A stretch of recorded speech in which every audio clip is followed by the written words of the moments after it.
This is a short introduction to my recent two talks, which I gave in Hindi because audience wanted it.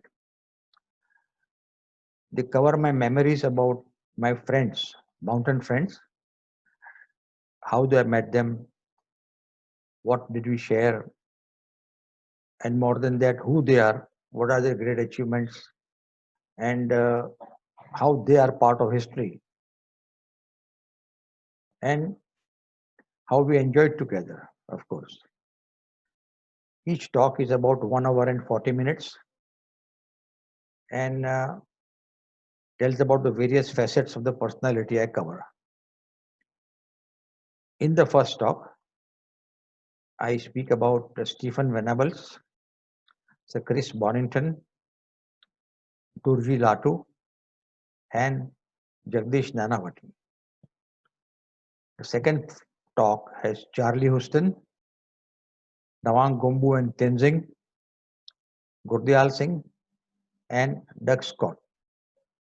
It's a good mixture of Indians and foreigners, and climbers, and those who are very much in academic pursuits. I hope this remains as a good record of their memories and their achievements, and hopefully people would follow it. Thank you.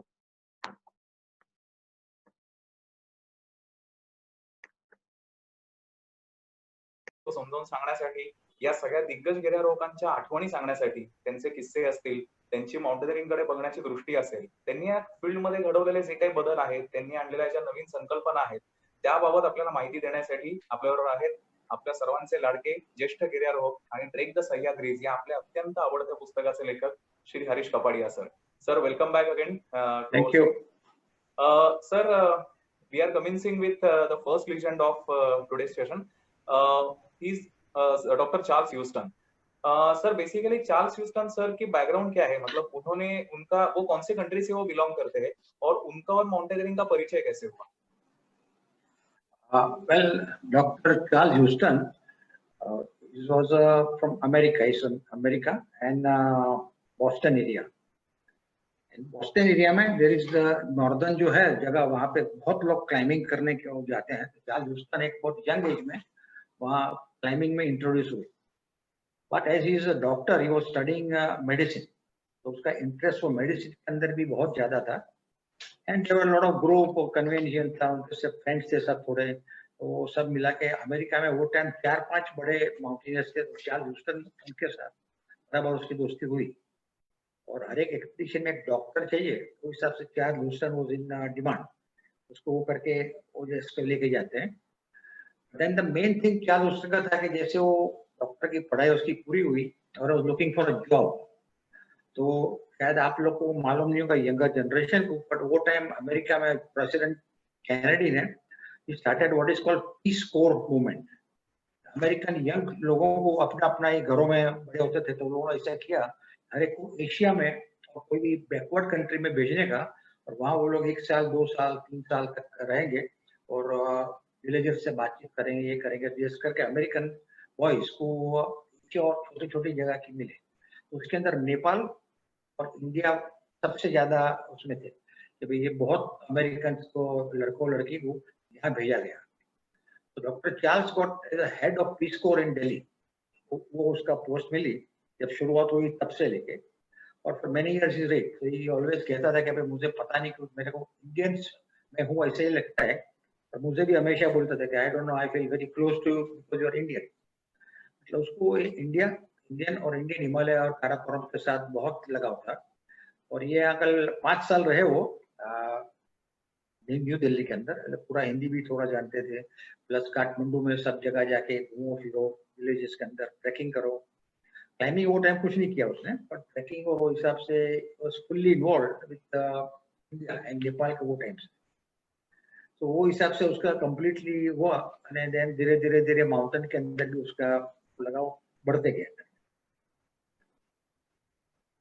तो sir, उन्होंने एक expedition plan की थी जो थी केटू mountain के लिए, और वो एक्सपीडिशन के सर चार्ल्स ह्यूस्टन ही लीडर थे. तो एक्चुअली वो एक्सपीडिशन की पूरी कहानी आपको हमें आपसे सुननी है। वेल वो है ना, K2 is a more difficult peak even than Everest, उससे भी खतरनाक पीक है। और वो जमाने में वो चार्ल्स ह्यूस्टन वहां जा रहा था 1936 और 7 और वो टाइम और 50s में, तो बहुत कम लोग गए थे। K2 चढ़ा भी नहीं गया था, एवरेस्ट चढ़ने के बाद बहुत टाइम के बाद K2 चढ़ा गया। तो अमेरिकन को उसमें पूरा इंटरेस्ट था जाने के लिए, और उसके लिए थोड़ा सा कंपटीशन भी था कि अमेरिकन जा रहे थे, इटालियंस जा रहे थे, जैपनीज को इंटरेस्ट था। और ये because Houston boss posted Delhi के अंदर था, तो उसका वो कॉन्टेक्ट थे, और पाकिस्तान और ब्रिटिश इंडिया वो हिसाब से वो टाइम इतना कुछ रिस्ट्रिक्शन नहीं था, तो वो परमिशन का वो ला सकते थे। तो पहले वो लोगों ने एक एक्सपेडिशन अरेंज किया, और वो एक्सपेडिशन पूरा रेकी देख करके वापिस आया। फिर दूसरे एक बड़ी स्ट्रॉन्ग टीम लाए, वो स्ट्रॉन्ग टीम के असर से उसको लगा कि भाई पूरा ये हमारा पूरा काम हो सकता है। तो वो हिसाब से एक मिनट में पिक्चर के साथ चालू कर, ये क्या हुआ?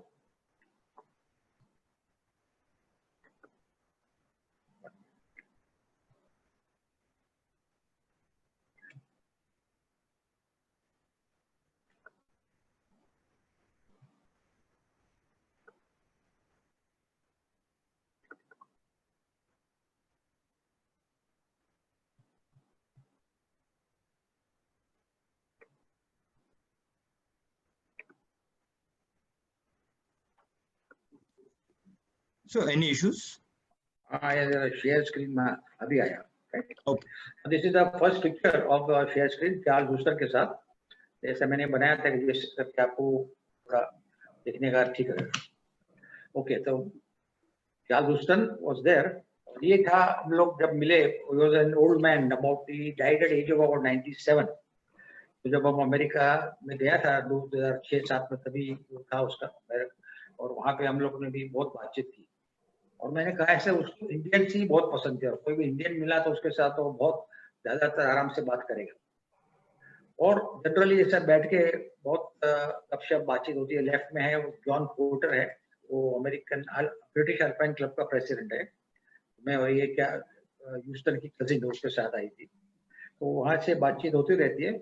और अमेरिकन का हर एक को ग्रांड रहता है, उनको ऐसे आप अवार्ड दियो ये दो तो छोटा मोटा नहीं चलेगा, बड़ा खाना पीना डिनर ऐसा बड़ा एकदम grand dinner, round table.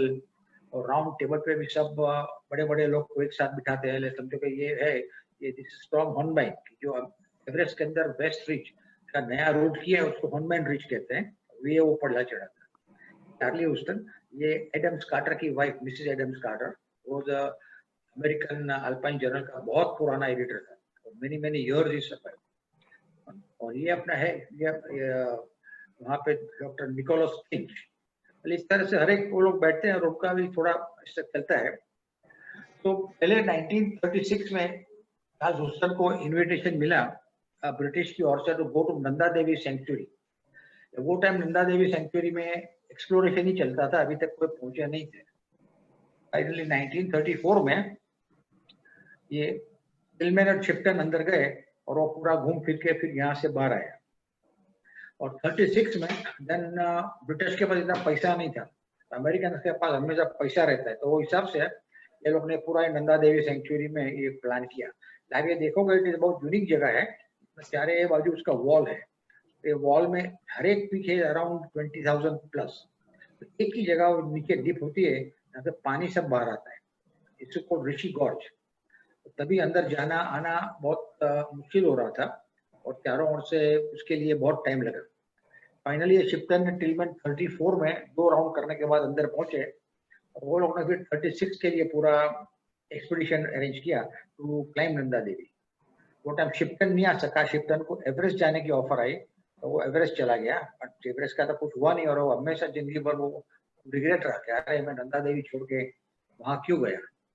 But यहाँ पे ऑडेल और ह्यूस्टन और वो लोग सब थे। तो नंदा देवी की भी इंटरेस्टिंग कहानी है, जहाँ पे वो गया था। It was always seen from far away, और वहाँ पे लॉन्गस्टाफ और अलग अलग लोग चारों ओर से घूम रहे थे, और उसको देखा, पहले दूर से ये व्यू देखा, फिर यहाँ पे लॉन्गस्टाफ फॉल है, वहाँ पे नेक्स्ट पहुंचे, और ये ऋषि गंगा क्रॉस करके वहाँ जाना है। तो 34 में ये जो लोग गए थे, तो मोस्ट ब्रेव एक्सपीडिशन। उसके लिए ऋषि गंगा के अंदर ऐसे ही रस्सी लगा के एक दूसरे को खींच के वो पूरा ये लोग क्रॉसिंग कर रहे थे, तो बहुत वेरी डेंजरस। और ये रास्ता ढूंढने वाला मेन चीज था कॉल्ड द स्लैब। जो नंदा देवी सेंचुरी ना रास्ता की ये मेजर उसमें ट्रबल की द स्लैब, वो चढ़ के फिर आपको घूम के पूरा जाना है। अभी भी यही मुश्किल है, ये जगह अच्छी नहीं, अभी सेंचुरी बंद है, क्लोज डाउन। और अंदर गए तो वहां से पूरा ये नंदा देवी साउथ का आपको व्यू मिलता है, दोनों ट्विन पीक्स और ग्लेशियर और सब मिला के, is the most beautiful spot. और ह्यूस्टन के टाइम में देन वो लोगों ने समिट का ट्रैक 36 में गए, और Charlie Houston was not selected, he was a doctor, वो नीचे था। बट ऑडेल और टिलमैन ये दो वहाँ पूरा वो एक्सपीडिशन में समिट तक जाने के लिए निकले। और ये आप देख सकते हैं कितना प्रिमिटिव सब कपड़े हैं, मुंह पर कवारे के रूप में, क्रीम भी नहीं थे, तो हिसाब से सब ये है उसका। ये जो पूरा रिच दिख रहा है राइट साइड के रिच, वो रिच से वो लोग पूरा ये ऊपर ऊपर ऊपर ऊपर गए, इसमें दो कैंप करके। वो जमाने में 36 में जूते और रोप और सब पुराने होने से भी this was a very great climb. इतना ऊपर चढ़ना ये बहुत एक मुश्किल है। वो हिसाब से वो उस टाइम इसमें था ऊपर ही, उस टाइम ये कंपनी ये था आया यहाँ पे, ये कैंप था, यहाँ पे लोगों ने जो कैंप लगाया, और from there Tilman Odell went up to the top. ये उस टाइम राइट साइड में वो बैठा है, और लेफ्ट में बिल टिलमैन है, और साइड बीच के अंदर पासांग किकुली एक फेमस शेरपा है वो है। वो जमाने को ऐसे ही चलता था, विद शेरपा आरान, very light expedition. In fact Tilman ने तो हमेशा मान रहा था कि expedition should be plan only on back of an envelope. Cover के पीछे आप प्लानिंग नहीं कर सको तो उससे फिर बड़ा एक्सपीडिशन करना ही नहीं है, कितना ले जाना क्या लेगा उसी से पूरा लिस्ट लोड करके। तो दिस वाज एक एक्सपीडिशन के अंदर चार्ली ह्यूस्टन होता है, या ह्यूस्टन यहाँ पीछे खड़ा है, और ये और उसके चारे बाजू से सब लोग आए थे, अमेरिकन, ब्रिटिश, और ये इसका एक्सपीडिशन चला। और ये एक्सपीडिशन आफ्टर 36 में लोग चढ़ गए, और फिर 50 साल की उसकी एनिवर्सरी सेलिब्रेट करने के दूसरा अमेरिकन एक्सपीडिशन आया इन 1986। नेचुरली चार्ली उसमें नहीं था, और उसका सब आइटम और राइटिंग और सब उसने लिया था। और ये एक्सपीडिशन बहुत फेमस हो गया, यानी कि बदनाम भी हो गया। उसका लीडर था एच आडम्स कार्टर, जो आपको दिख रहा है, वो the famous editor, writer, not a climber, उसका लीडर था।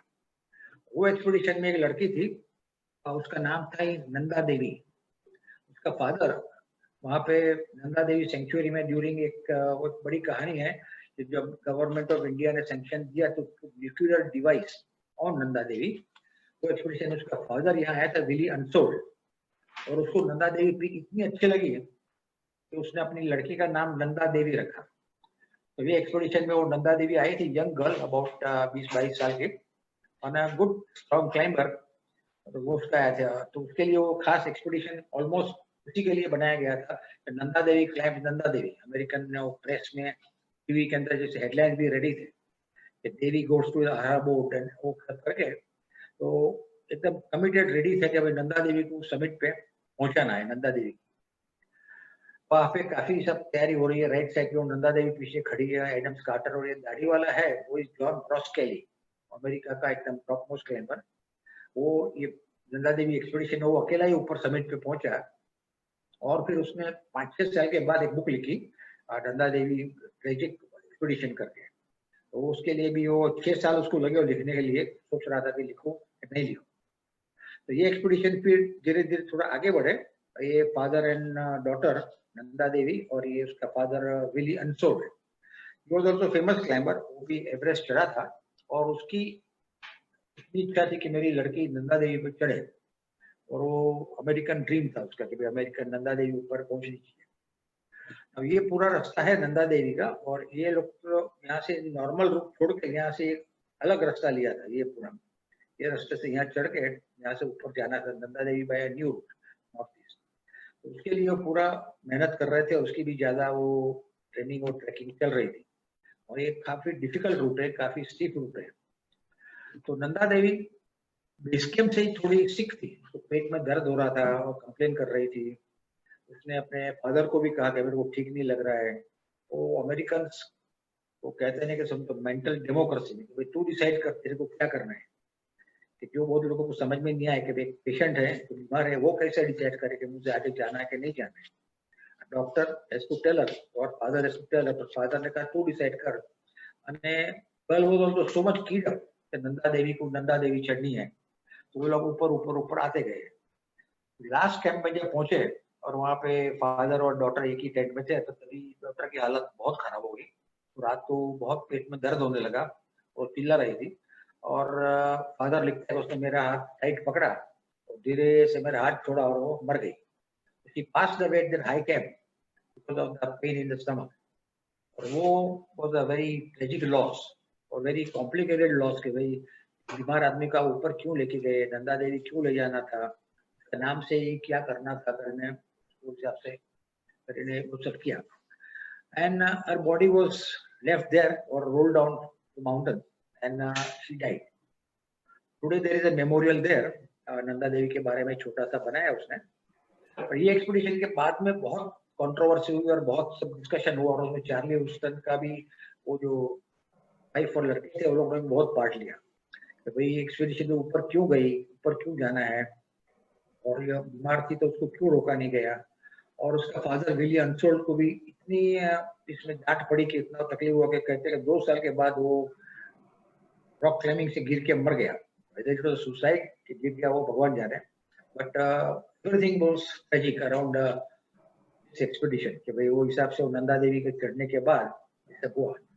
और इंडियन के अंदर भी काफी स्कॉलर लोगों ने किया था भाई जो हम लोग कहे कि नंदा देवी भगवान ऊपर जा रहे हैं तो आप लोग हमारी मस्करी करो, क्या सेंटिमेंटल बोल रहे हो. जो अमेरिकन के Nanda Devi goddess is climbing Nanda Devi तो आप लोग मानते हो, ऐसे कैसा चलेगा. तो वैरायटी ऑफ क्वेश्चंस आए थे माइथोलॉजी का और क्लाइंबिंग का और एक्सपीडिशन का सब. तो ये एक्सपीडिशन के अंदर ही और नंदा देवी के बारे में काफी क्या हुई. और अभी भी आज वो कहा जाता है कि this is a very controversial expedition. और मैंने कहा इसलिए जॉन रॉस केली wrote a book Nanda Devi tragic expedition. Now उसके बाद फिर वो उसका इंडिया में पोस्टिंग था तो then they organise this expedition to K2. से पहले एक एक्सपीडिशन में लोग जाते हैं कि 1952 में कि जो इतना सक्सेसफुल नहीं था, वो लोग ऊपर तक गए और एकदम ऊपर नहीं पहुंच सके और देयर वैरायटी ऑफ प्रॉब्लम्स. तो दूसरी बार वो जो आया था we got a very strong team. Charlie Houston leader था और एकदम बड़ी स्ट्रांग टीम लेके आए भाई. वो अमेरिकन क्लाइंबर्स से बहुत इक्विपमेंट लाए और K2 को उसी हिसाब से उसको चढ़ना है. तो वो हिसाब से वहां पे वो पूरी तैयारी उसकी चली. और ये K2 का पहाड़ है, उसमें राइट साइड में जो है पूरा वो रिजिस है, ऊपर जाता है रास्ता और नीचे गॉडविन ऑस्टिन ग्लेशियर पास है. इसका ये पूरा सब डिटेल दिया है. और जनरली ये यहाँ से भी ये रूट से सब लोग ऊपर चढ़ते हैं. तो हम एक सबसे पहले तो देन अमेरिकन ने भी यही रूट सिलेक्ट किया था, वहां से वो लोग ऊपर चले. अभी ऊपर तो थोड़े 90% तो लोग पहुंच गए ऊपर. अब फिर एक जगह बहुत तूफान आया और उनके तूफान से भी ज्यादा आर्ट गिल्की करके उनके साथ एक मेंबर था, वो बीमार हो गया. तो आर्ट गिल्की को अभी वहां छोड़ के नहीं जा सकते हैं, तो उसको वापस लाने के लिए लोगों ने कहा कि अभी क्लाइंबिंग तो नहीं जाएंगे पर उसको धीरे धीरे करके इधर वो कैंप के अंदर यहाँ पे लाएंगे. यहाँ कैंप का जो यहाँ है लेफ्ट में, तो लोग आर्ट गिल्की को स्ट्रेचर में डाला और वो करके वापिस लाए. और फिर वो यहाँ तक अप्रोक्सीमेटली लाए तो तब वो मौसम और खराब हो गया. तो आर्ट गिल्की वो लोग एक जगह पे पूरा फिक्स कर दिया, पूरा स्नो लगा के, और कि अभी हम लोग रास्ता बराबर देख के आते हैं. और वही टाइम एवलांच आया और सब लोग गिरे. और ये आप देख सकते हो सब लोग गिरे, इधर 6 लोग गिरे नीचे और 7वां एक पीटर शोनिंग करके था वही ऊपर रह गया. वो इतना अच्छा था लकीली कि उसने पूरा आइसेक्स में रोप लगा के आइसेक्स को पूरा जमीन में गाड़ दिया और उसके ऊपर खड़ा रहा. तो रिजल्ट एक ही रोप के ऊपर से 6-7 लोग बच गए. तो सब यहाँ पर लटक रहे और ये ऊपर ही खाली पीटर शोनिंग आइसेक्स करके खड़ा रहा. बहुत टाइम लगा, धीरे धीरे धीरे वो लोग ने सब इकट्ठा किया, भेगा किया वापिस से. और ये गिल्की को भी नीचे रखे रखा और सब ये फेदर और बड़े बड़े अच्छे क्लाइंबर्स होते हैं. तो वो लोग सब इकट्ठे हुए और वो लोग सब कैंप में जाके बोला कि हम दूसरा इक्विपमेंट लेके आते हैं और फिर गिल्की को ले जाते हैं. तो वहां पर वो लोग वापिस पहुंचे तो गिल्की चला गया था. उसका भी स्ट्रक्चर वही एवलांच में नीचे गिर गया और वो खत्म हो गया, उसका बॉडी को मिला ही नहीं कभी. वो हिसाब से ये भी एक बड़ा ट्रेजिक एक्सपीडिशन हुआ कि केटू के अंदर के भाई ये सब it's very famous tragic expedition, ये उसके अंदर पूरा करके उसका ये होता है। तो ये केटू और नंदा देवी दोनों का ट्रेजिक एक्सपीडिशन में चार्ल्स ह्यूस्टन का भाग रहा, तो खुद का डायरेक्टली इन्वॉल्व नहीं था पर वो हिसाब से। और यहाँ आप देख सकते हो कितना ऊपर से स्टीप सेक्शन के अंदर से वो पूरा आया, यहाँ नीचे उसको ये जगह पे पूरा वो एक्सीडेंट हुआ। तो ये माउंटेनियरिंग की हिस्ट्री में ये 2-3 एक्सीडेंट्स इतने फेमस हो गए कि आज भी याद करते हैं। कोई भी माउंटेनियर स्टडी करेगा इसको ये पहला ही एक्सपीडिशन ये सब स्टडी करना होता है। तो फिर चार्ली ह्यूस्टन को मैं टेंटो में गया इटाली के अंदर। तो इटाली के अंदर भी हम लोग ने बहुत टाइम पास किया। वो टाइम वो बूढ़ा था, काफी ओल्ड था ना, इसको लिटिल सिकनेस भी थी, लेकिन वो बेचारा उसको यूरिन का प्रॉब्लम था, तो इसको टू कैरी दिस बैग।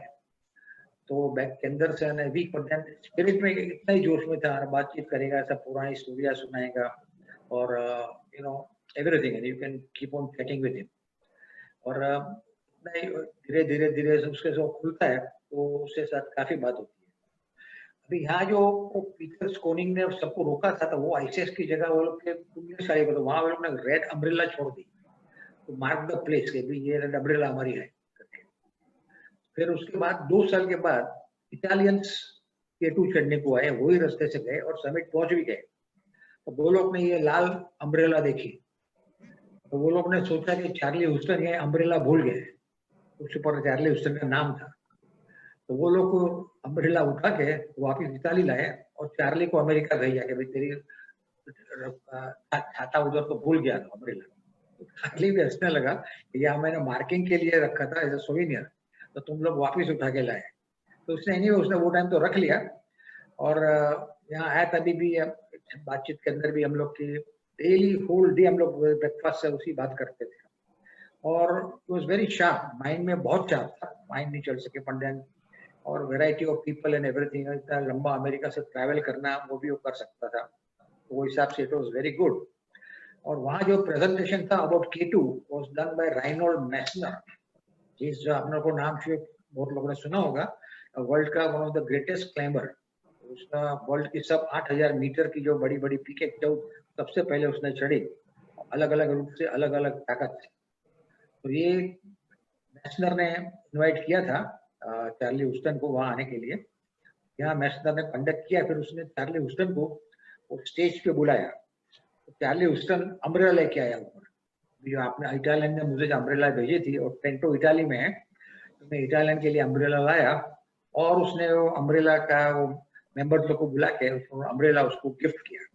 तो this also become a very major event, क्या पूरा इटाली में आज चारे बाजू वो सब काफी लोग ने कहा कि भाई अम्ब्रेला अफेयर करके बहुत फेमस हो गया।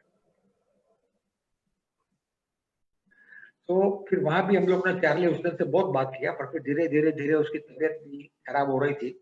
हम लोग अभी 90 के ऊपर था वो, हम लोग कभी कभी फोन पे बात किया करते थे। और मैंने कहा उसको हमेशा, उसको इंडिया से फोन आवे तो कुछ भी छोड़ के वो आपकी बात करेगा उसके लिए। फिर इसे कैसे लगा होता है और क्या होता है वही समझ में नहीं आता। फिर हम लोग तो कश्मीर में ट्रैकिंग में गए 2012 में, तो उसका वो फ्रेंड था टॉम हॉर्नबाइन, जो मैंने कहा वो चढ़ने वाला था, वो भी आया हमारे साथ। और उसने कहा कि भाई मैं आया तभी चार्ली बोलेगा तो इंडिया जा रहा है, तो मेरी एक डायरी लेके जा। वो डायरी वो केटू में वो लेके आया था। और ये जोजिला पास है जो फोटो आप देख रहे हो, वो जब पास उसने क्रॉस किया कश्मीर में, वो टाइम केटू का रास्ता वहां से था, तो उसने डायरी के अंदर एक कविता थी वो पढ़ी, इन्वेक्टस करके। और ये कविता के जो तो वो पास जो फर्क से क्रॉस करे जोजिला पास, तो बैठ के एक कविता तो पढ़ना, ऐसी मेरी इच्छा है। हम लोग नीचे थे सोनमर्ग पे, उस दिन उसको फोन किया, तो उसका लड़के ने फोन लेकर, Charlie is not too well, अभी तो फोन से बात नहीं कर सकता है, कल शायद बात करेंगे। तो हम लोग जोजिला पहुंचे, और जोजिला में हॉर्नबाइन ने बराबर वो कविता पढ़ी शांति से, आराम से। And it was a very famous poem which you many you know, Invictus करके, I am the captain of my ship, I am the master of my soul. और उसने कविता पढ़ी, और फिर वहां से तो कुछ रेंज नहीं थी, इसलिए फिर हम लोग द्रास गए। और द्रास जाके उसको फोन किया, तो लड़का ने कहा बस with in few hours before अभी चार्ली पास चला गया। अप्रोक्सीमेटली हम जब कविता पढ़ रहे थे, वहीं पे थे और कर रहे थे, तभी वही टाइम चार्ली ह्यूस्टन मर गया।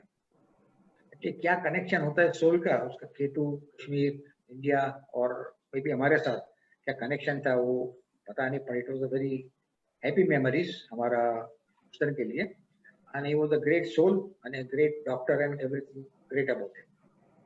That was about Charlie Houston Omkar. Absolutely amazing sir.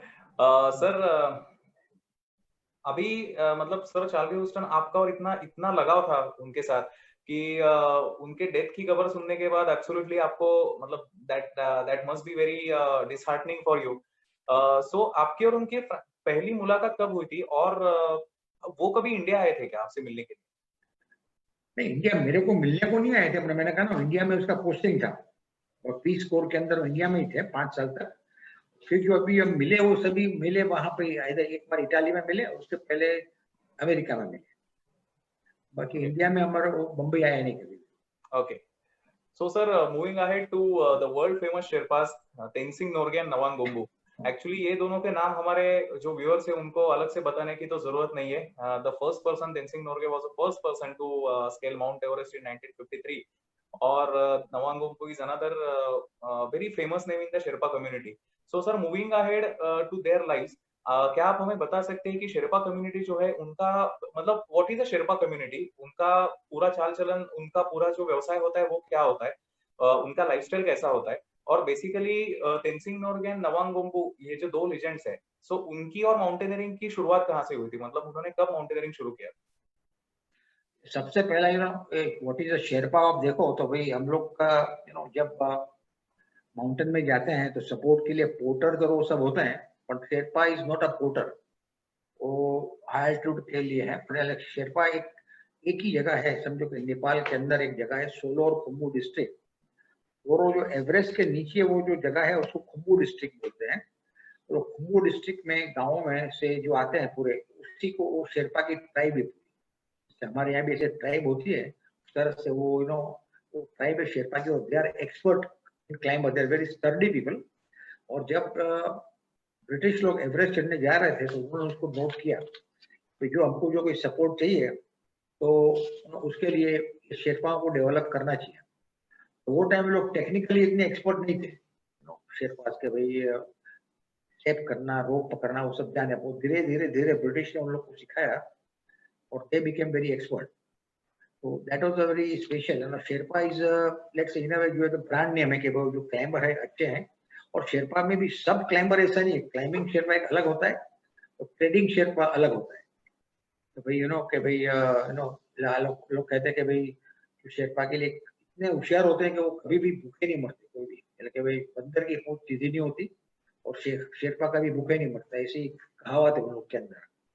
तो वो हिसाब से शेरपा के लिए जो क्लाइंबर है वो लोग की अलग कम्युनिटी है, ट्रेडिंग शेरपा जो उसकी अलग कम्युनिटी है. परंतु they are very special people and they all come from different area. ने एक जमाने में वहाँ पे नेपाल में काम बंद हो गया था तो एवरीबॉडी हैड माइग्रेटेड टू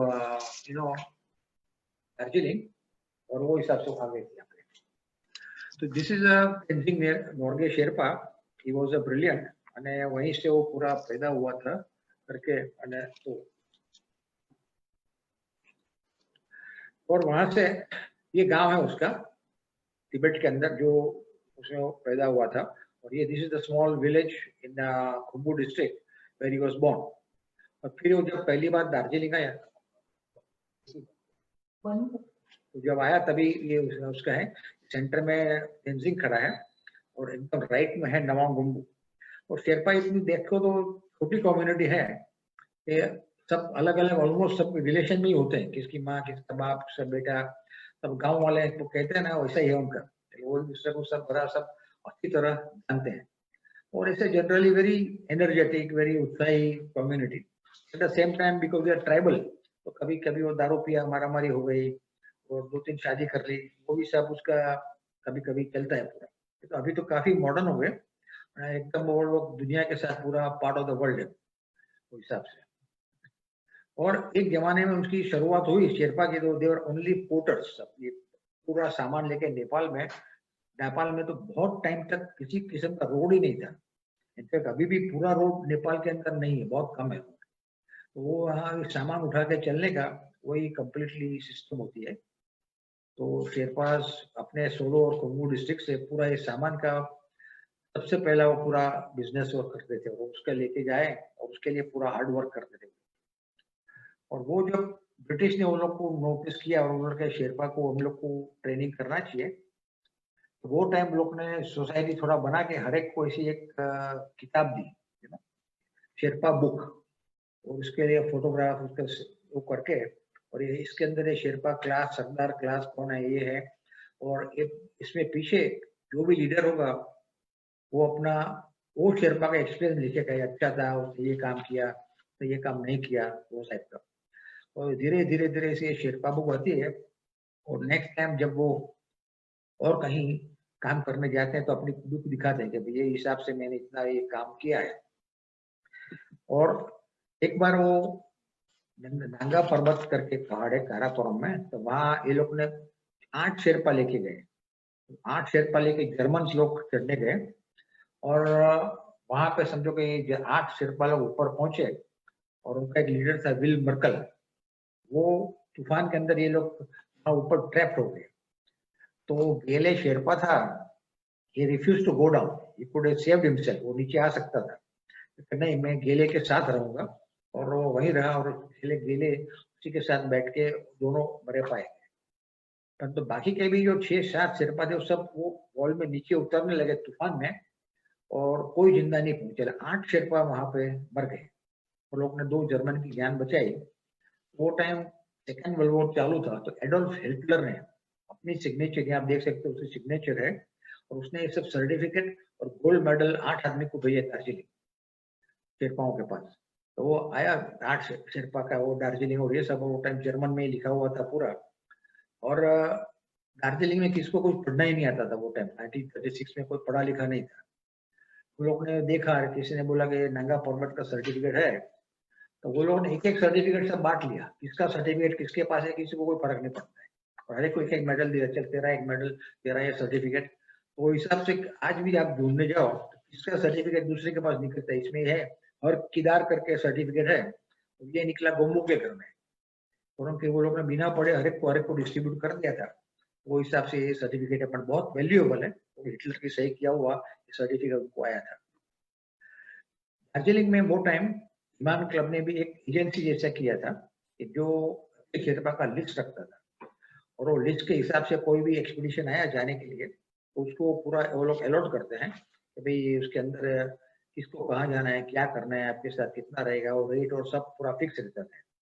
और ये सेंटर में लेडी बैठी है जिल Anderson, she was a very famous उस जमाने में, और शेरपा की माँ कहती थी, शी वाज एकदम मदरहुड ऑफ शेरपा, हर एक शेरपा का ख्याल करेगा, बिठाएगा, लिखाएगी, किसी को इंजरी हुई तकलीफ होगी तो उसका पूरा ख्याल करेगी। तो ये हिसाब से दार्जिलिंग में उसने बैठ के बहुत अच्छा काम किया, और पूरा शेरपाओं का शुरुआत यहीं से हुई। ये जिल एंडरसन का फोटो है, she was an lady from England, और यहाँ पूरी जिंदगी उसने दार्जिलिंग में ही बताई, और ये शेरपाओं को खातिर और शेरपाओं को ऑर्गेनाइज करते करते she passed away in Darjeeling. और शेरपाओं में भी सब अलग अलग किस्म के लोग थे, खाली क्लाइंबिंग वाले भी ऐसे नहीं है, बट ये अलग। अभी ये समझो सेंटर में जो छोटा आपको दिख रहे हैं, ये कर्मा पॉल, ये बहुत पढ़ा लिखा आदमी था, कलकत्ता यूनिवर्सिटी का, ये specialist in translation, was a guide, तो जो तिब्बतन लैंग्वेज पूरी जानता था, हिंदी जानता था, इंग्लिश भी जानता था। तो वो हिसाब से कोई भी एक्सपीडिशन कर्मा पॉल के बगैर जा नहीं सकते। तो कर्मा पॉल जब आएगा और यहाँ से हिंदी से इंग्लिश में ट्रांसलेट करेगा तो दार्जिलिंग में काम होगा, और जब दार्जिलिंग से वो लोग तिब्बत गए तो तिब्बत में ट्रांसलेट करेगा तो तिब्बत में काम होगा। Karma Paul was a Sherpa, but not a climbing Sherpa. He became very important person. तो पहले भी एक्सपीडिशन करने के पहले कर्मा पॉल से आपको अपॉइंटमेंट लेके वो डिसाइड करना पड़ता था। और तेंजिंग को भी वो टाइम, तेंजिंग की जो अभी आगे बात करता हूँ, तो तेंजिंग को एवरेस्ट चढ़ने का बचपन से शौक था और ड्रीम थी उसकी, जिनका एक ही एम था कि मुझे एवरेस्ट चढ़ना है। और छोटा था तब से ही एवरेस्ट के सपने में था, एवरेस्ट की कहानियां सुनता था, और पूरा पूरा कुछ भी एवरेस्ट का आया तो सामान उठा के भी वहां जाने को तैयार था, और किसी भी तरह। तो एक बार एक इंग्लिश का वो डेनिश करके था, डेनमार्क से, तो वो इधर ये सेंटर में जो है, he wants to go to Everest alone. Everest का बुकिंग और वो सब होता था, वो कह नहीं मैं प्राइवेट में जाऊंगा और किसी को पता नहीं चले उस तरह। सो तेंजिंग एग्रीड, एवरेस्ट जा रहा है मैं आने को तैयार, अच्छा है प्राइवेट है छुपा है जो भी होगा। तो ये दोनों फिर वहां निकले, एक दो शेरपा लेके, और ये नॉर्थ ईस्ट से वहां एवरेस्ट तक गए। और एवरेस्ट में फिर ऊपर एक कैंप तक जाके ये अर्ल डेनमैन था ना उसका नाम, वो बीमार हो गया तो तेंजिंग उसको वापस लाया। तो उसने जो पूरा ये वो जमाने में 1940s और 50s में जो किया अकेला जाके वहाँ थोड़ी छुपी से एवरेस्ट के अटेम्प्ट, तो वो भी एक तेंजिंग की पूरी दिखाता है इच्छा कि उसको कितना एवरेस्ट चढ़ने का ही शौक था कि विदाउट एवरेस्ट जी नहीं सकता था। फिर वापस अलग अलग 1949 में नेपाल ने अपने द्वार खोले कि भाई चलो अब तो नेपाल किसी को एक्सपीडिशन को नहीं जाने देता था। 1949 में उन्होंने किया कि भाई हमारे यहाँ से अभी हम एवरेस्ट में लोगों को जाने देंगे। तो ब्रिटिश ने पहले एक रास्ता ढूंढ लिया आइस फॉल से, यहाँ से कैसे जाना है क्या करना है। और ये एवरेस्ट जैसे ब्रिटिश का माउंटेन हो गया, कुछ भी हो के ब्रिटिश को चढ़ना है, क्योंकि वो टाइम जस्ट ब्रिटिश इंडिया में फिर इंडिपेंडेंस मिला था 47 में। तो वो लोगों ने कहा कि एवरेस्ट तो हम ही पहले चढ़ेंगे, हमारे पहले कोई नहीं। तो अलग अलग बुकिंग होता था, अलग अलग चढ़ते थे। तो एवरेस्ट 2 बार ब्रिटिश गए पर वो नहीं चढ़ सके। फिर उसने फाइनली बुकिंग किया 53 के लिए, 1953 के लिए। पर उसके पहले 52 में अक्टूबर के अंदर स्विस लोगों को उसका बुकिंग मिला। और तेंजिंग तो किसी के भी साथ जाता था, अंग्रेज साथ स्विस के साथ कहीं। तो यहाँ स्विस के साथ वो बैठा है, रेमाउ लैम्बर्ट करके उसपे एक फ्रेंड था उसके साथ। तो रेमाउ लैम्बर्ट एंड तेंजिंग ने बहुत ताकत लगा के चढ़ने लगे। तो ब्रिटिश लोग देख रहे थे ये लोग चढ़ गए तो हमारा पूरा सपना खराब हो जाएगा। But they went up and up and ultimately, थोड़ा सा about 400 फुट के लिए वो लोग का रह गया चढ़ना। But then रेमो लैम्बर्ट और तेंजिंग ने हिस्ट्री की, सबसे हाईएस्ट वो लोग एवरेस्ट में चढ़े और वहाँ सबसे हाईएस्ट जाके ऊपर लोगों ने रात बिताई। परंतु दूसरे दिन मौसम खराब होने से वो लोग नहीं चढ़ पाते। That's why they came down, और हिस्ट्री स्विस का नसीब नहीं था चढ़ने के लिए। तो ये पूरा सब ग्रुप है, सब एक्सपीडिशन और वो सब उसका वो चलता है। यहाँ गोम्बू भी यहाँ लेफ्ट में बैठे हैं और ये तेंजिंग बीच में, और ये इसी तरह का शेरपा होते हैं। ये सब फेमस शेरपा है। जैसे मैं आपको बोल रहा हूँ हर एक की एक कहानियां हैं जिसके लिए भी आप पूरा किताब लिख सकते हैं पूरा। फिर 1952 में जब रेमो लैम्बर्ट और वो फेल हो गए तो नेक्स्ट ईयर ब्रिटिश का एक्सपीडिशन में Tenzing was naturally immediately selected. तो वो सिलेक्ट हुआ એટલે उसने पूरा खुशी खुशी से वहां गया, पूरा एक्सपीडिशन का ट्रेनिंग किया। वो सरदार भी था, पूरे शेरपा भी सबको लेके आए। और वहां पे भी ये लोग ने लॉर्ड हंट करके थे, वो was the leader of the team और आर्मी मैन थे। एकदम थरा प्लानिंग और थरा उसका वो था एग्जैक्ट ग्राम कैंसर कैलकुलेट करके एवरेस्ट में जो साउथ पोल करके हैं, जो उसका अपर बेस कैंप बोलते हैं, वहां तक तो उसने पूरा प्लानिंग किया।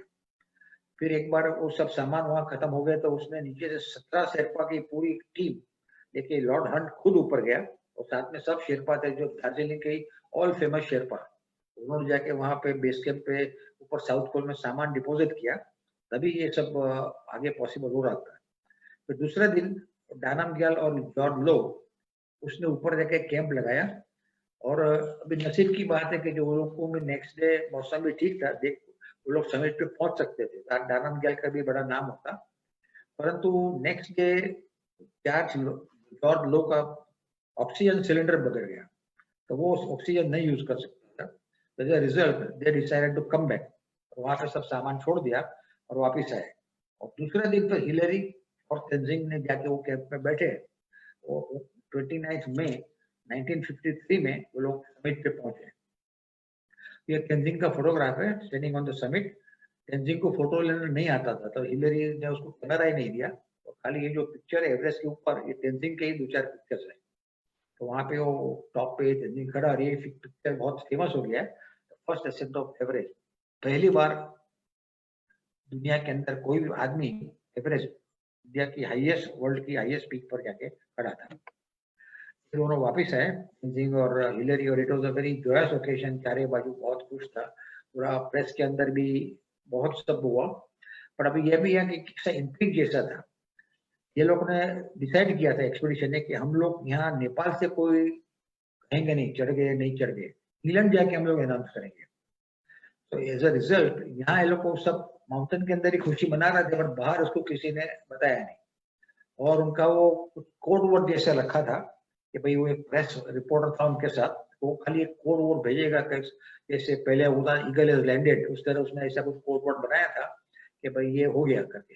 वो कोड वर्ड जब इंग्लैंड में पहुंचा तो वहां के जानने वाले लोग जान गए कि भाई Everest has been climb by the British. परंतु वहां वो लोग ने सीक्रेट रखा, क्योंकि उसका भी एक रीजन था, क्योंकि 29 मई को ये चढ़ा गया और 2 जून को आज की जो रानी क्वीन एलिजाबेथ उसका वो कोरोनेशन हुआ, उसको गादी पे बिठाया गया।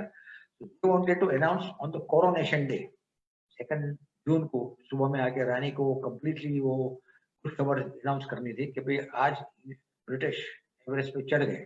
तो वो उसने किया और चारों ओर से, और तेंजिंग को भी ये पूरा सम्मान मिला, वो भी चक्रा बकरा लेके वहां भी गए थे।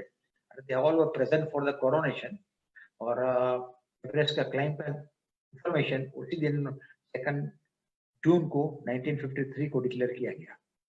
और तेंजिंग और हिलरी बहुत साल तक साथ में रहे और उन्हें एक दूसरे से दोस्ती थी। और हिलरी ने भी शेरपा से उसको इतना लगाव हो गया था कि he decided to spend his life in Nepal. आना जाना यस न्यूजीलैंड का थे वो, तो उसने नेपाल में खुंजुम में और शेरपा लैंड में एक स्कूल चालू की, हिलरीज स्कूल, वहाँ इंग्लिश सिखाने का।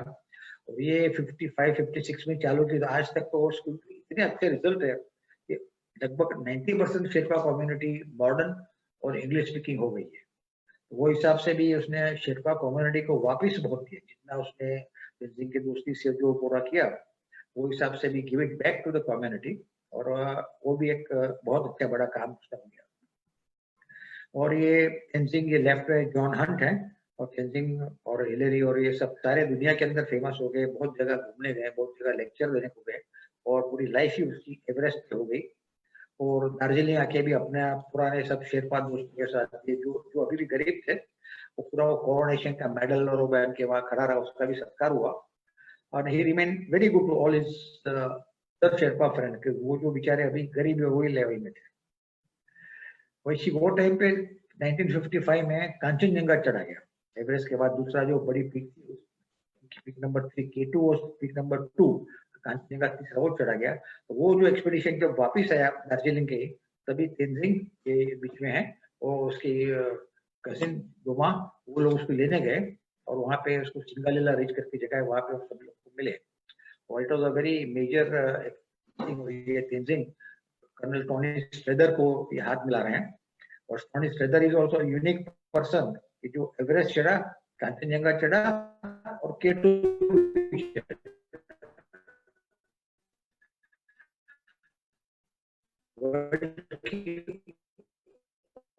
2, 3 number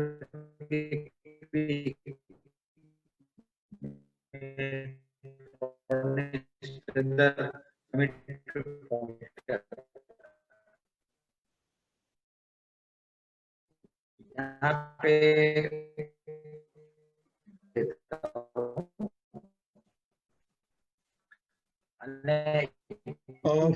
Hari sir. Hello Hello. Sir. Hello sir, Hello. आपकी आवाज ब्रेक हो रही है। Hello. हेलो हरीश सर, आपकी आवाज बहुत ब्रेक हो रही है।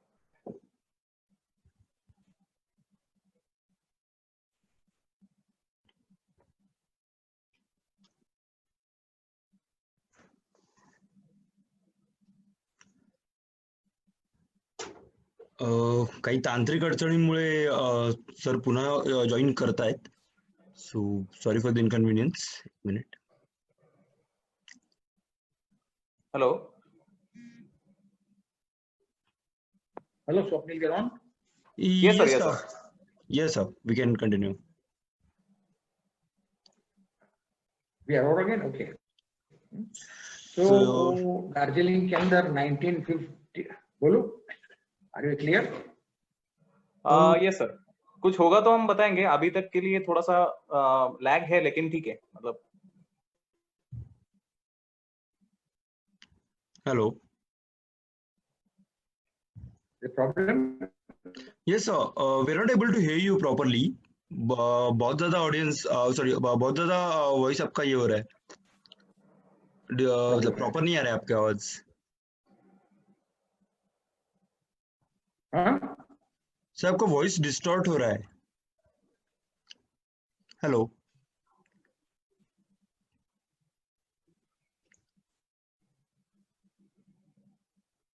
अच्छा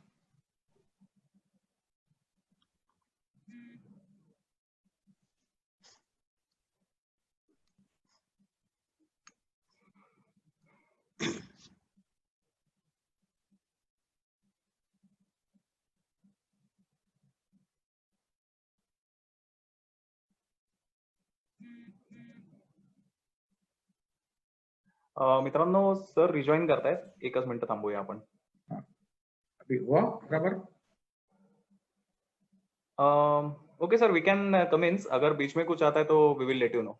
ठीक है तो आई शेयर स्क्रीन में and then start. Okay yes sir. Okay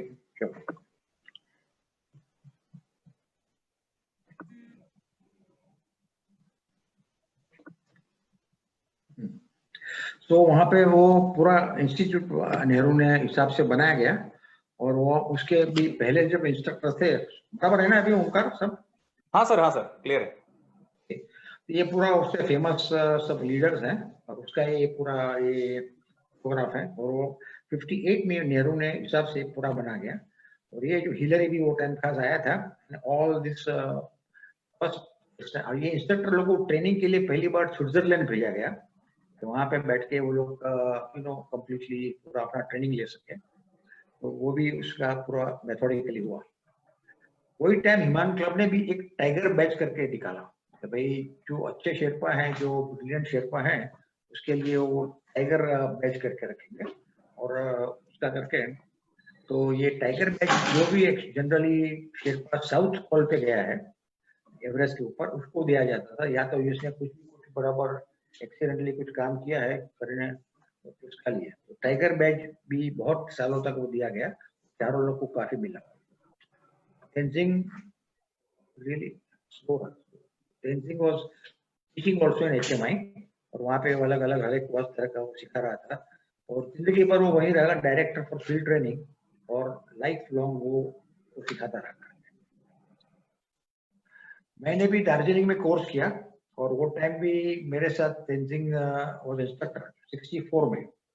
I was very lucky कि तेंजिंग के साथ पूरा उनके आना मिला और वहां पे फिर वो हमारे ट्रेनिंग के बाद उसका भी करने पड़ा.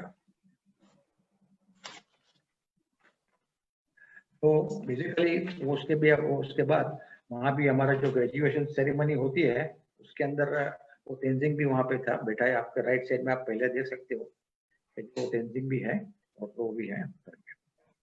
और ये मेरा तेंजिंग के साथ फोटो है 1964 में. यंग पर्सन मैं एकदम खुशी खुशी से तेंजिंग के साथ खड़ा था वहां पे. पर बहुत अच्छा उसका दोस्ती था, काफी अच्छे लोग थे और काफी उसके साथ काफी सब बातचीत भी हो सकती है.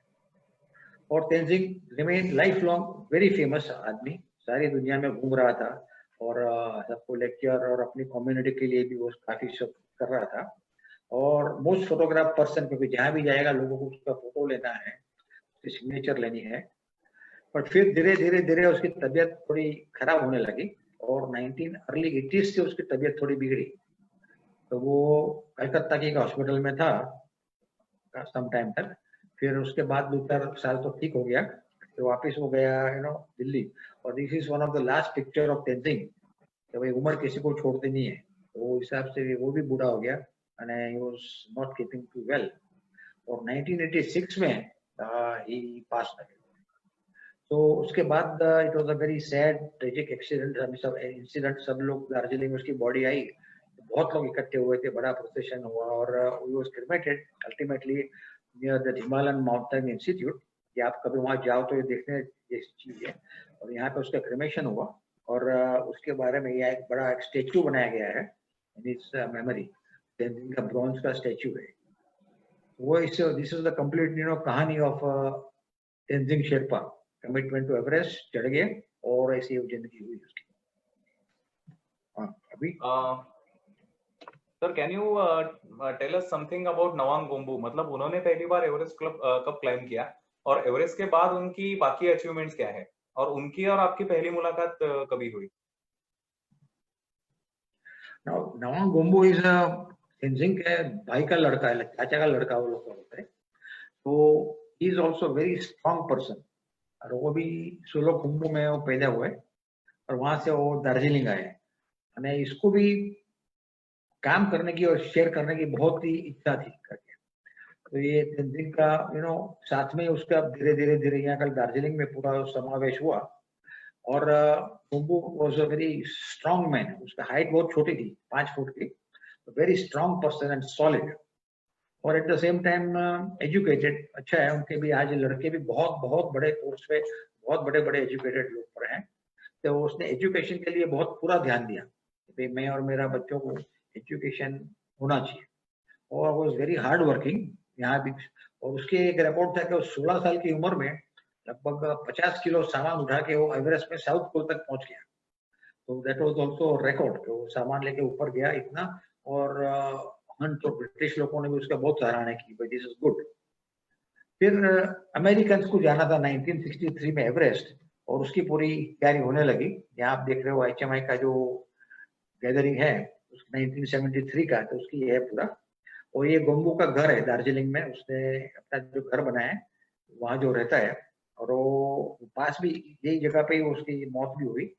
तो अंदर अपना ये सब पूरा पूरा मॉन्यूमेंट का वो सब रखी है। अभी आजकल तो ये पेइंग गेस्ट हाउस के लिए उसने पूरा रखा है, कोई भी रह सकता है यहाँ पे। और ये तेंजिंग उसका चाचा था, तो तेंजिंग और उसकी वाइफ का भी उसने फोटो अपने कमरे में ही बराबर बाजू में लगा के रखा है। और ना वो गोम्बू तेंजिंग से थोड़ा अलग था भाई। तेंजिंग एक नया शेरपा था, नया ट्रेनिंग हुआ था वो उधर। गोम्बू वॉज वेरी स्ट्रॉन्ग और वेरी वेल ट्रेन्ड पहले से ही। तो उसने भी दार्जिलिंग के अंदर ही शेरपा ट्रेनिंग और वो सब तो पूरा चला रहा था, कर रहे थे। पर he came in touch with American, particularly एक आदमी था जॉन विटेकर। तो जॉन विटेकर और उसकी दोनों की दोस्ती हुई, कहीं वो दार्जिलिंग आया था तभी। और जॉन विटेकर को गोम्बू बहुत पसंद आ गया। तो उसने कहा गोम्बू को, भाई तो हमारे साथ हम लोग 1963 में तो हम लोग अमेरिकन एवरेस्ट जा रहे हैं, तो will you come with me? तो गोम्बू ने तो हाँ कहा कि क्योंकि शेरपा में तो एवरेस्ट चढ़ना हो तो हर एक की महत्वाकांक्षा रहती है। तो गोम्बू ने विटेकर के साथ वो ज्वाइन किया। तो he went for the expedition, और वहां पे बहुत अच्छा वो काम करने लगा, like this climbing a steep ladders going up, और रूट फाइंडिंग थ्रू क्रेवासिस। तो हर एक चीज में, क्योंकि उसका नेचुरल जो टैलेंट होती है शेरपाओं की, तो पूरी नेचुरल टैलेंट से साथ वो ये गोम्बू उसमें पूरा काम कर रहा था। टेंट के अंदर भी वो बैठ के कंप्लीटली उसको मॉडर्न डेज का भी वो रहता है। और फिर वो लोग 1963 में वो एवरेस्ट चढ़ गया अमेरिकन के साथ, ही एंड जॉन विटेकर। अभी जॉन विटेकर 6 फुट 5 इंच और गोम्बू हमारा 5 फुट, दोनों का इतना लंबा था दोनों कि तो शॉर्टेस्ट एंड टॉलेस्ट का साथ में क्लाइम। अभी इसमें भी इंटरेस्टिंग बात ये हुई कि जब तेंजिंग और हिलरी एवरेस्ट चढ़े थे, तो बहुत टाइम तक मीडिया के अंदर ये पूछा पहले कौन पहुंचा। ऐसे कोई नहीं होता है, दोनों एक रोप में बांध के साथ में जाते हैं, दोनों साथ में पहुंचे ऐसे ही कहा जाता है। पर भाई मीडिया को ऐसा शौक होता है, तो भाई पहले कौन पहुंचा, पहले तेंजिंग पहुंचा कि पहले हिलरी पहुंचा? और दोनों ने कहा हम लोग कुछ नहीं कहेंगे भाई, तुमको जो करना करो, बाकी हम लोग दोनों पहुंच गए साथ में। पर लोग छोड़ते ही नहीं थे। फिर फाइनली बोर होके कंटाल के तेंजिंग ने अपनी किताब में लिखा कि भाई हिलरी पहले पहुंचा, उसके बाद 3 कदम के बाद मैं पहुंचा। इतना है तो आपको जो इतना ही चाहिए तो लिख लो कि पहले हिलरी पहुंचा। और इंडियन मीडिया को उसमें काफी जरा दुख भी होगा, अपना इंडियन क्यों पहले नहीं पहुंचा, तो वो लोग समझते नहीं थे। So as a result incident याद था। तो गोम्बू और विटेकर जब एवरेस्ट के पास पहुंचे, गोम्बू, मैंने कहा गोम्बू शॉर्ट है, वो टॉल, तो समिट से जरा 5 फुट पहले वो विटेकर रुक गया कि चलो गोम्बू तो हम दोनों हाथ पकड़ के साथ में ही जाते ऊपर, जिसके वजह बाद में कोई ऐसा रोना धोना नहीं कि भाई पहले कौन पहुंचा। तो दोनों हंस के साथ में एवरेस्ट में कदम रखा। अभी ऊपर पहुंच गए और फिर एकदम सेलिब्रेशन, जो अमेरिकन का भी पहला अमेरिकन को पहुंचा था तो उसका पूरा सेलिब्रेशन चला। और वहाँ प्रेसिडेंट जॉन कैनेडी थे। तो जॉन कैनेडी ने कहा कि मैं इसके लीडर को और अमेरिकन टीम को मैं पूरा अवार्ड दूंगा स्पेशल। वहाँ के लीडर ने, जो जॉन डायरनफर्ड जो इधर पीछे खड़े हैं, उन्होंने कहा भाई जो आपको अवार्ड देना होगा तो पूरी टीम को अवार्ड देना पड़ेगा, और वो टीम में हमारे शेरपास भी होते हैं, खाली अमेरिकन को अवार्ड वो नहीं चलेगा। तो प्रेसिडेंट ने कहा ऑफ कोर्स, आपका जो भी समिट में और जो भी शेरपा गया उनको बुला लो।